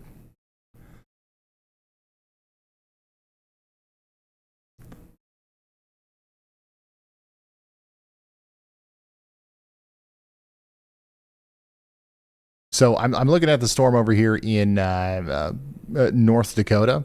There is a severe thunderstorm warning for Bowman County, North Dakota. If we take a look at it from the KBIS radar, the Bismarck radar, you can see there is some rotation here within the storm. And if we come over to the KDUX radar, you can also see that there is some rotation inside of the storm. This does not have a tornado possible tag or a tornado warning, mostly because this storm is, I'm not going to say that it's incapable of producing a tornado. It's certainly, something that, we should watch out for, but this is mostly an elevated hailer. We've got big time hailstones coming out of this thing. We've got strong damaging winds, and while it is rotating, we're not incredibly concerned about that rotation making it down to the surface. With that being said, you should still shelter and you should still protect yourselves from flying debris here in Bowman. 60-mile-per-hour winds and lemons falling out of the sky is something to take seriously. And it wouldn't be crazy if they issued a tornado warning for that rotation. I've seen the National Weather Service issue more for less. But I'm not convinced that that's on the ground or anything like that.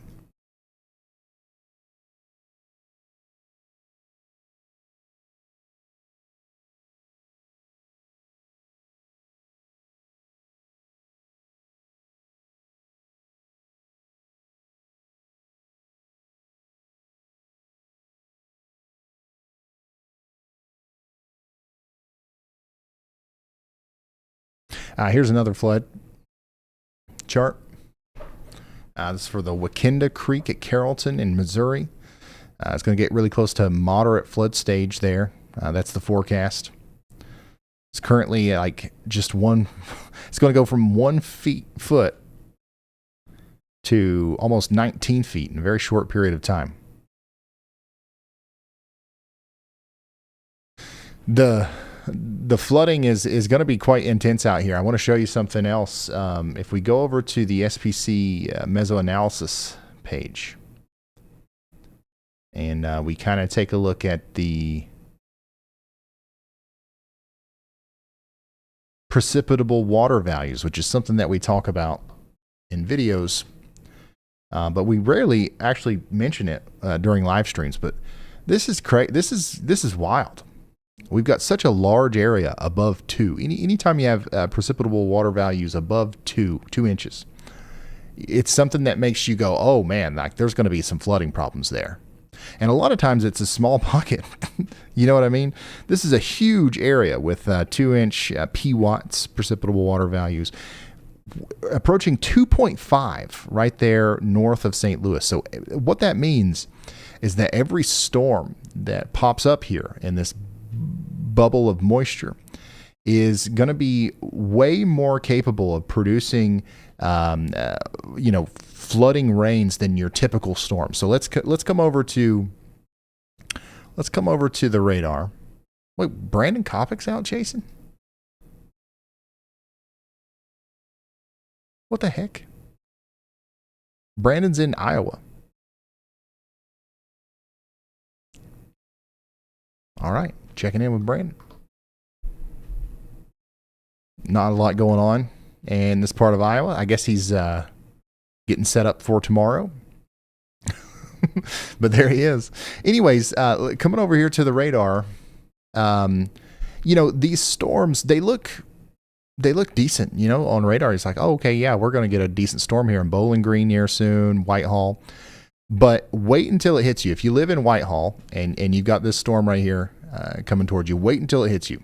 The amount of rain that you're going to get is going to be more than your average storm. Like there's more water available in the atmosphere for these storms to kind of send down to the surface. And that's going to be, we're going to see some incredible rainfall rates, maybe 2, 3, maybe 4 inches per hour. And whenever you see those kind of rainfall rates, and you get storms kind of training over the same areas, and you've got them happening for 2, 3, 4 hours, you see devastating flooding, and that's what's possible tonight, right in this area. And it's really unfortunate that we're seeing these storms pop up because, we were just talking about how the HRRR really didn't show much of anything happening over here near Springfield. It was all displaced a lot farther to the south, but here it is. So it's official. This is happening. If you're already experiencing flooding down here west of Effingham, it is going to get much worse tonight. Much worse.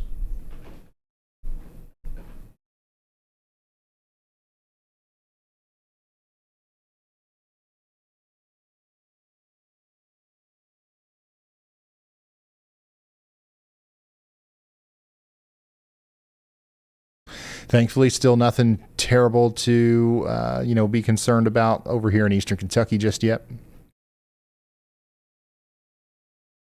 Our biggest problems are still right over here.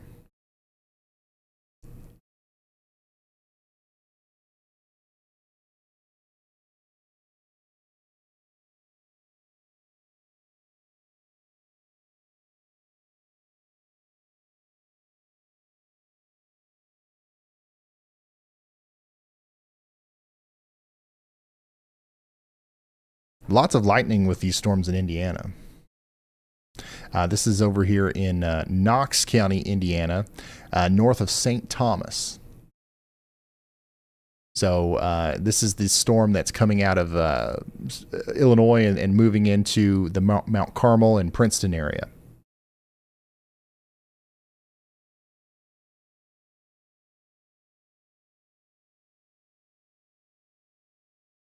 Ryan, heads up. Got a pretty significant report for you. About 6 minutes ago, a train spotter out in Fallon County, Montana, clocked a 60-mile-per-hour thunderstorm wind gust. They're saying it's causing some serious tree damage, snapping branches up to 5 inches thick.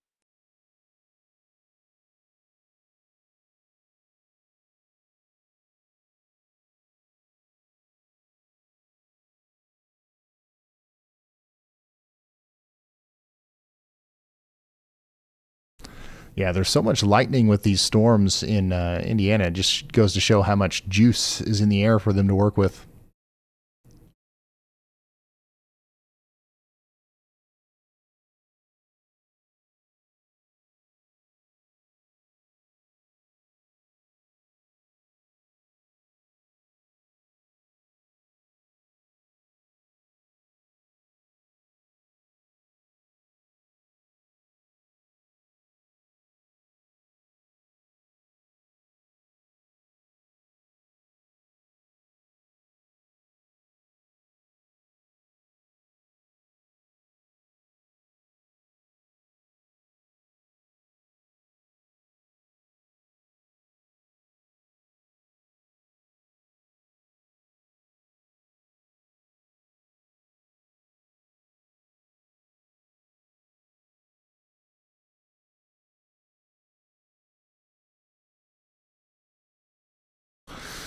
All right, so we're watching the Indiana lightning show, and then also I want to show this. Hold on.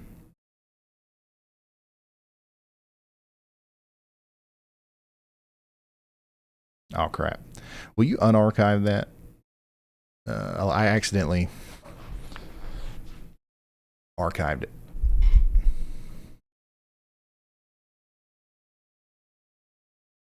Yeah, so these are some of the river gauges that we're going to be watching. The flood watches.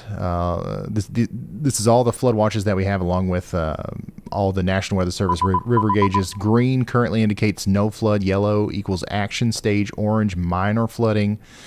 So, yeah, this is something that we'll be keeping an eye on tonight for sure. Especially over there in Illinois. It looks to me, at least in the short term, the worst of this is going to be happening right there, between Springfield, Illinois, back towards Quincy. That's what it's looking like right now.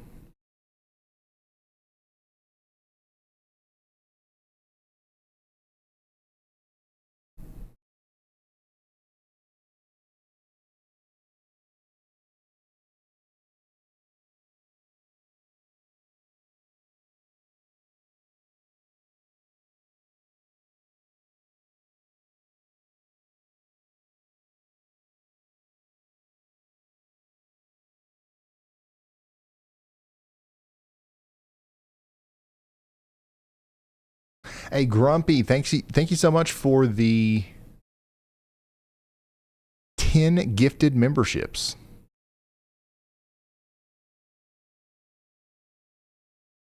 All right, checking in from Grumpy Codger. Thank you so much for this one. They're asking a great question for the whole community, wondering how the Y'all Squad wallet is doing since we haven't had a fundraiser in a little while. So, it's doing okay. We're obviously, like, every dollar, every dime helps, but we haven't done a fundraiser, mostly because we don't do fundraisers unless there's like a big event that's happened and we need to, right? And we've had some events, some decent sized events that's happened. And we haven't needed to fundraise, but I would say that once we get back into talking about tornadoes, maybe in hurricane season, we'll be doing some more fundraising, and we're going to try to get more creative with it, and maybe do t-shirts and stuff like that. But yeah, you guys have been so supportive. Thankfully, we haven't had to spend a lot of time being like, please go donate, which is great. That's always been the goal.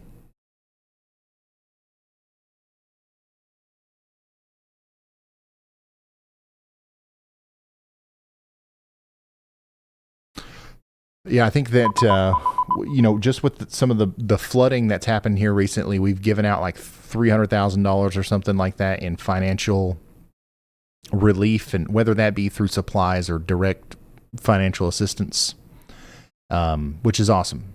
I'm glad that we've been able to do that. And we still have plenty to operate with. And if something really bad happens tonight, we'll be able to respond, you know what I mean, without having to fundraise again. So we're in a really cool spot thanks to you guys.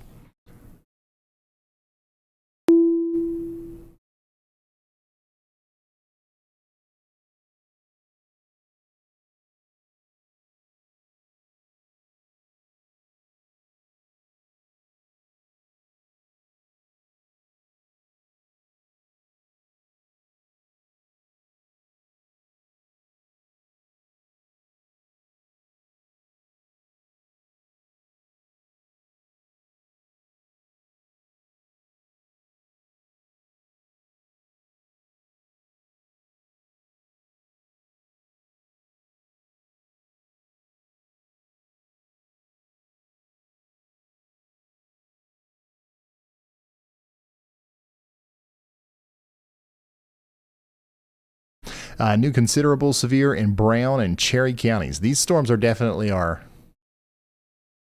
big ones right now. Huge hail, lots of lightning, heavy rain, the whole nine. Thankfully, they're in a pretty, sparsely populated area. We don't have very many people out here in this part of Brown and Cherry County in Nebraska. Currently looking at about 107 people in that most recent warning.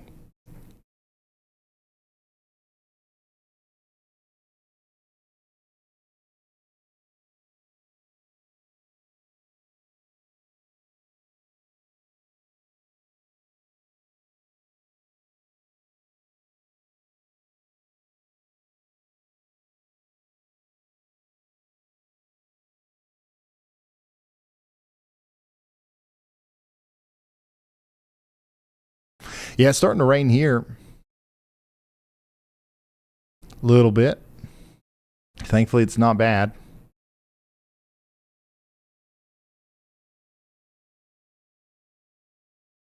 This is what it looks like at the weather house here. You can see this in the WeatherWise app as long as you got the HazCams layer turned on.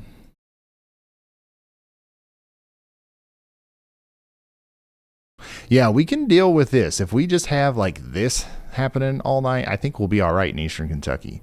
The problem's going to be if we start seeing stuff like this over here, like that's when it's going to get real bad. Thankfully, it's not looking like that right now. The one thing that we do have to keep in mind is like all this has still got to come through. So it's going to be a long night. We'll be tracking it all night to see how the flooding goes down here in my neck of the woods and into West Virginia. But the severe weather threat is pretty much over in the Ohio Valley. As far as severe weather goes, we're mainly just watching this stuff over here.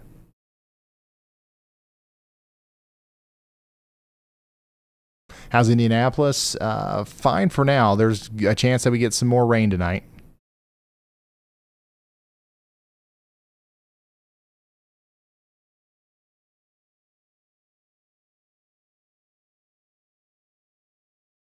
Really wish Kentucky had more cams available. Yeah, me too. Yeah, we're doing everything we can to try to work with everybody that has cameras and try to get access to those and permission to share them. But at some point, I'm going to have to just spend a bunch of money and like put our own camera network up too. And we'll probably start in Kentucky because it's where I live. But it's expensive. I mean, you can easily... It's very expensive. And like there's no way to pay for it, right? It would just be like, okay, we're going to spend this money so we can have this camera. There's no business model around it, really. Like, you know what I mean? So it's hard to, we're trying to figure out how to get as many as possible.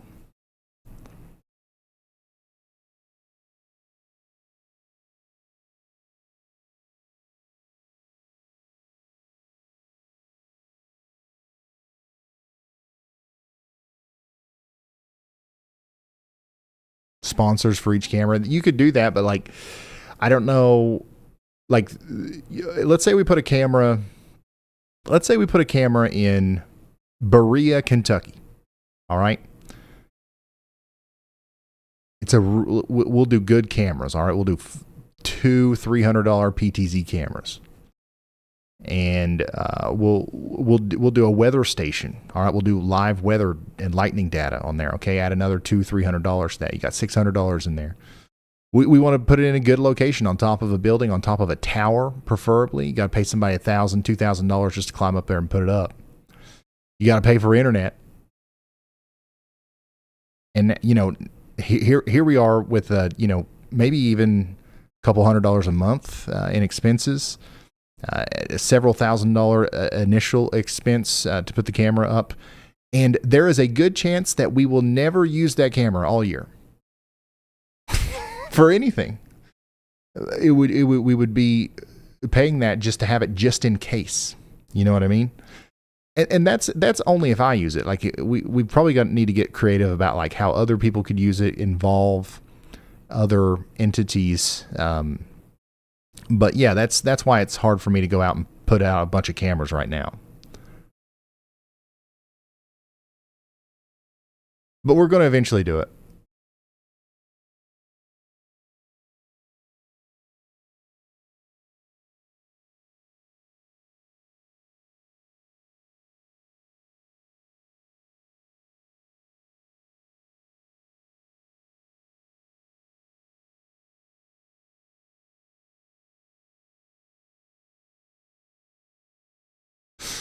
Phoebe says, then why do it? Well, believe it or not, I actually don't.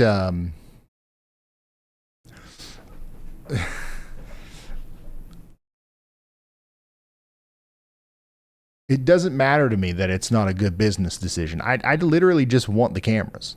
I'd be willing to waste a lot of money to have cameras. It helps us. It helps us cover the weather. Honestly, it really does. It's ever since we've started like working with these cameras more, it's made the streams better, and it helps people take the storms more seriously whenever we can catch the right storm. You know what I mean? So, yeah.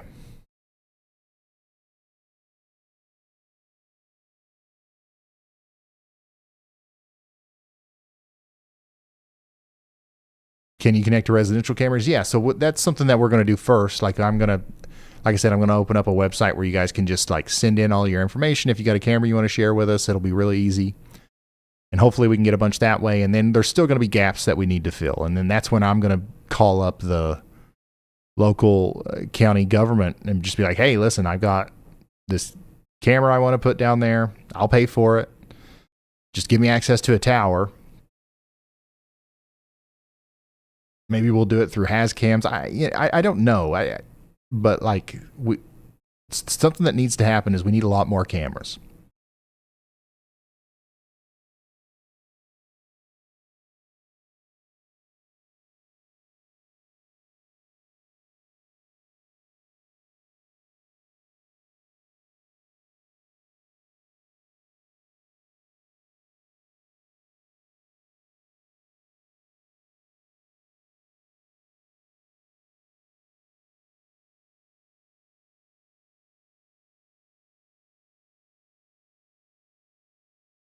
Very small counties are likely to allow cams to give them access to the feed. Oh yeah. So if somebody like gave us access to their tower, their emergency management communications tower or something, like here's the feed, man. Like you do whatever you need to with it.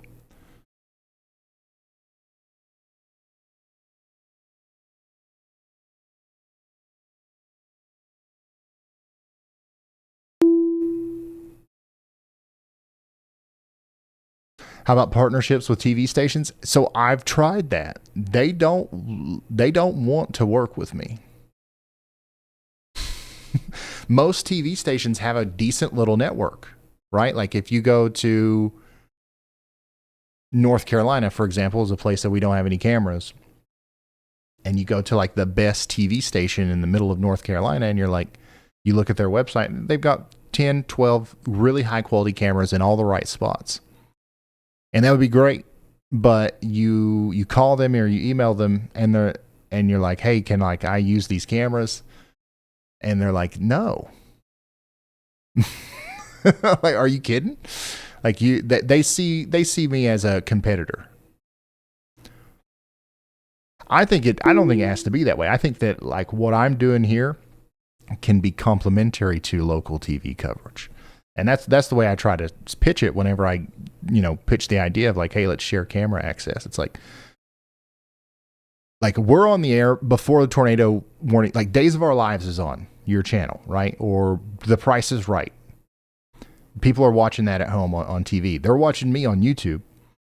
And now there's a tornado warning that's popped up for their area. Okay. And now I'm pulling up your camera with your logo on it. They're also going to tune into your local TV thing if they've got it. You know what I mean?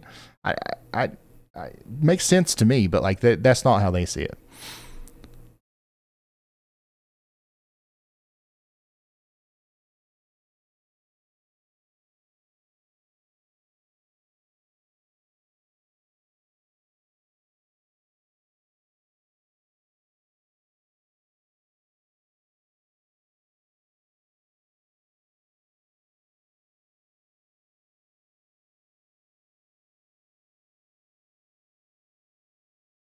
Does anyone under 50 watch live TV anymore other than sports? I think a lot of people do. I think that people still watch their local weather people, but a lot of them don't watch on TV per se. Like most of your local TV stations are streaming to Facebook now and stuff like that. So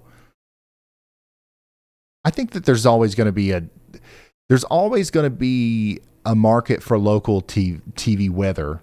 It just probably won't happen on TV. Like, for example, James Spann. James Spann just released his new Alabama Weather Network thing that's going to be a 24/7 digital weather thing for the state of Alabama. And I think that's going to be what replaces TV, but it's still going to be the TV weather guys that are doing it. Like whoever the most famous weather person in North Carolina is, probably Brad Panovich, right? He needs to just quit. He needs to just quit.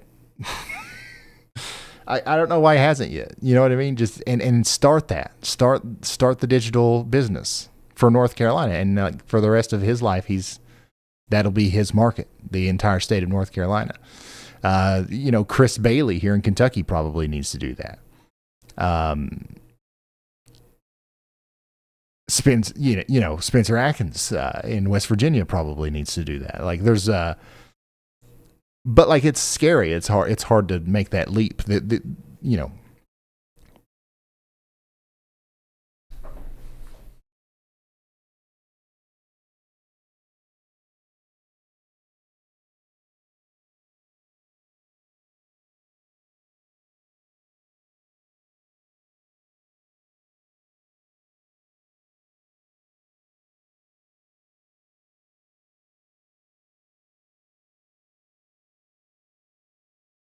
Yeah, I like Brad. I like Chris.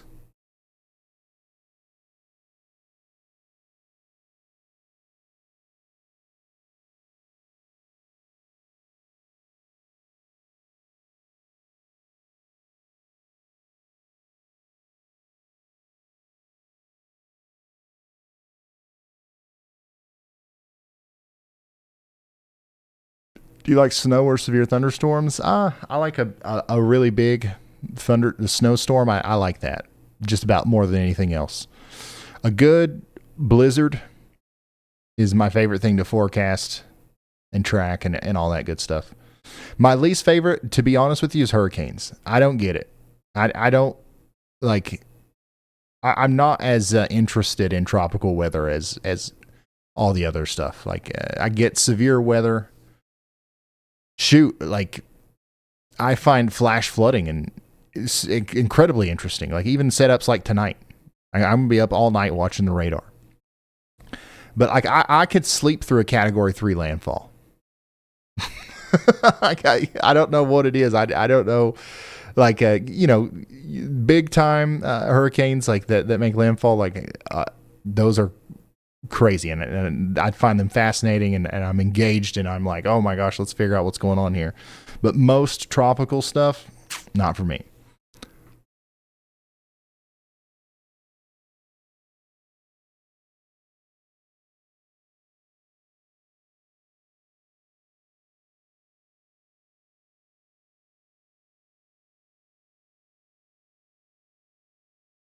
Weather intensity score is a low 49.3.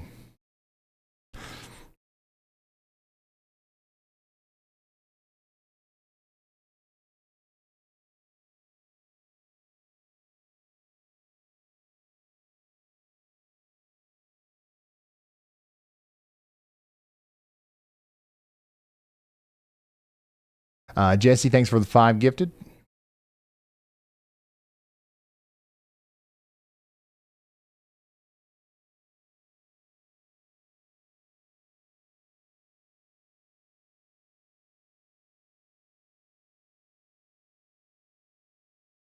Andy was amazing during last year's hurricane landfall. Yes, that hurricane, Hurricane Milton and Hurricane Helene, both of our big ones from last year, were exceptionally interesting. There was definitely nothing, miss it. Like Milton had the crazy tornado outbreak, and then Helene obviously had the crazy inland effects. So those were not your average hurricanes by any means.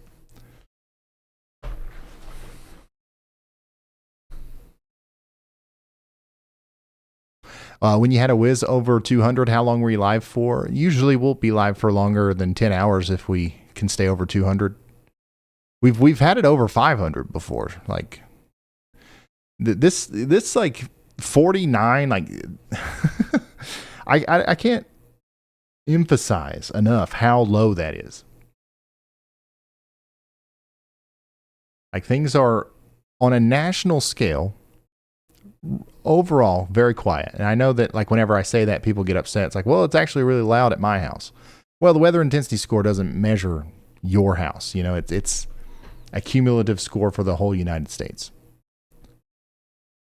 Yeah, I think we hit 600 or something during the March 14th outbreak. Yeah, the big tornado outbreak with the EF4 in Diaz, Arkansas.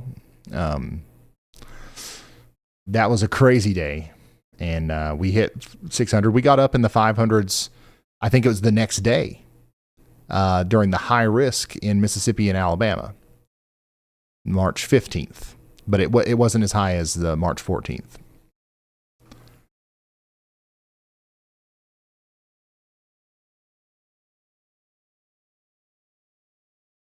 So yeah, if it's over 100, things are active. If it's over 200, things are like really active. Usually we'll have like a couple of observed tornado warnings, maybe even a PDS tornado warning or something if the score gets over 200. If it gets over 300, that's when we're having some sort of outbreak, usually, something quite memorable.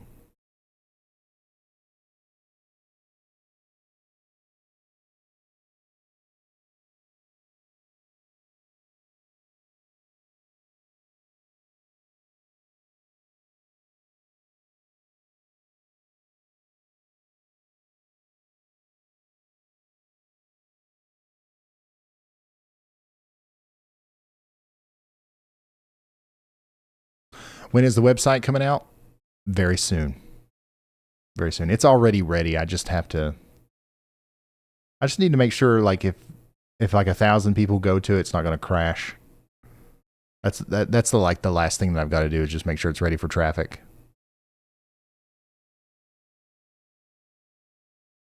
What is the weather intensity score? It's just it's a score that measures the intensity or displays with a number the intensity of the weather in the United States right now.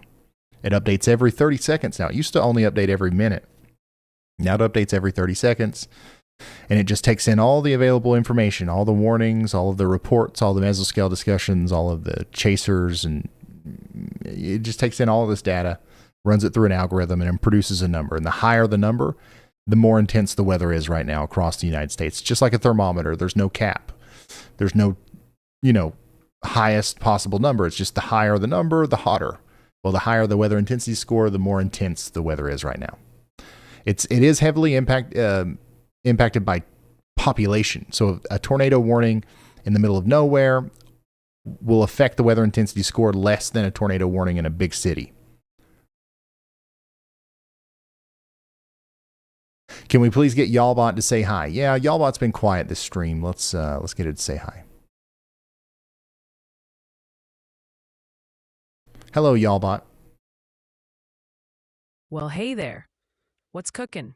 You got a weather question or just checking in to see what's brewing out there?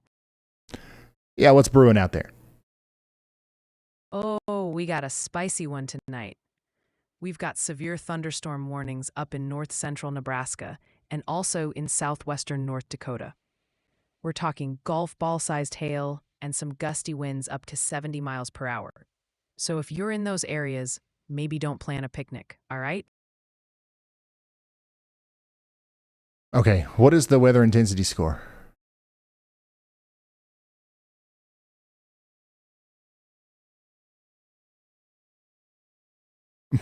Ooh, throwing out the big questions. So on a scale of just a drizzle to batten down the hatches, we're sitting at a solid 7 or 8 right now in those warned areas. That hail and wind is nothing to mess around with. So okay. yeah, it's up there in terms of intensity. Not quite tornadic, but it's knocking on the door. Okay, so this version of Y'allbot doesn't have access to the weather intensity score yet. The one on YouTube does.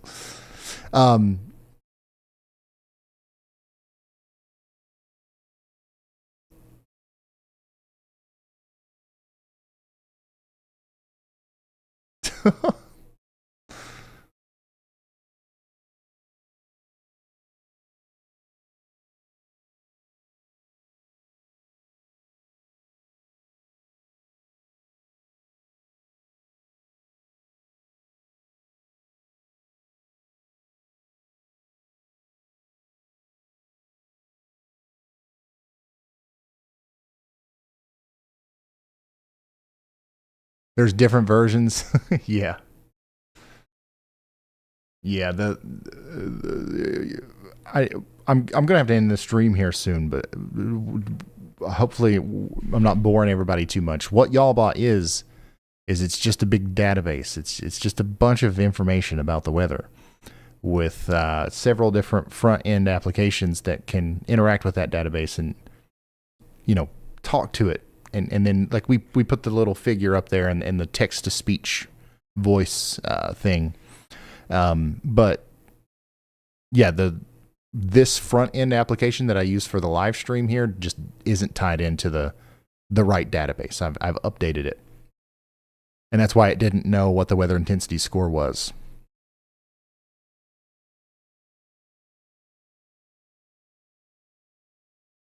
Yeah, there's going to be a new video tomorrow actually. And before we end the stream, everybody's asking for YAWLBOT to roast somebody. YAWLBOT's got to roast 4 Nightbot. So let's hear it. Oh my God, chat. You have got to hear what the glorified Roomba just posted. Nightbot, our little digital hall monitor, just said it can't guarantee that I will read your super chats. And it put little hearts next to it. Let me be crystal clear, you walking pop-up ad. I read what I want, when I want. The only thing you can't guarantee is your own relevance. Now go back to deleting spam before you overheat your single processor. YAWLBOT hates Nightbot. The glorified Roomba.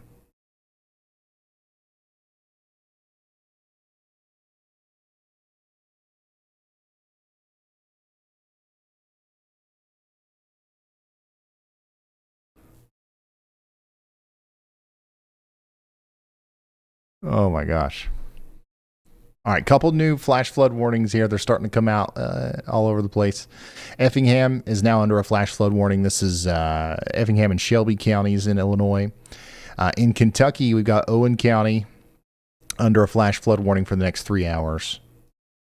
In Virginia, we've got a flash flood warning down here for the next 2 hours. So the flash flood warning over here for West Liberty is continuing, and we're about to get another big burst of heavy rain over there too. So we'll see how much rain falls with that. But yeah, other than that, things are, that's pretty much all we have to cover right now. So I'm probably going to end the stream, and we will have a video tomorrow. Talking about the whole week's worth of weather. I highly doubt we'll go live, but turn notifications on just in case, I guess. And the next day that it's possible that we go live, I would say is Tuesday. So yeah, well, we're going to send you over to YAWLBOT, the other version of YAWLBOT that does know about the weather intensity score, and it's going to continue to relay these warnings all night. So good night, y'all. I will see you in the next one. Goodbye.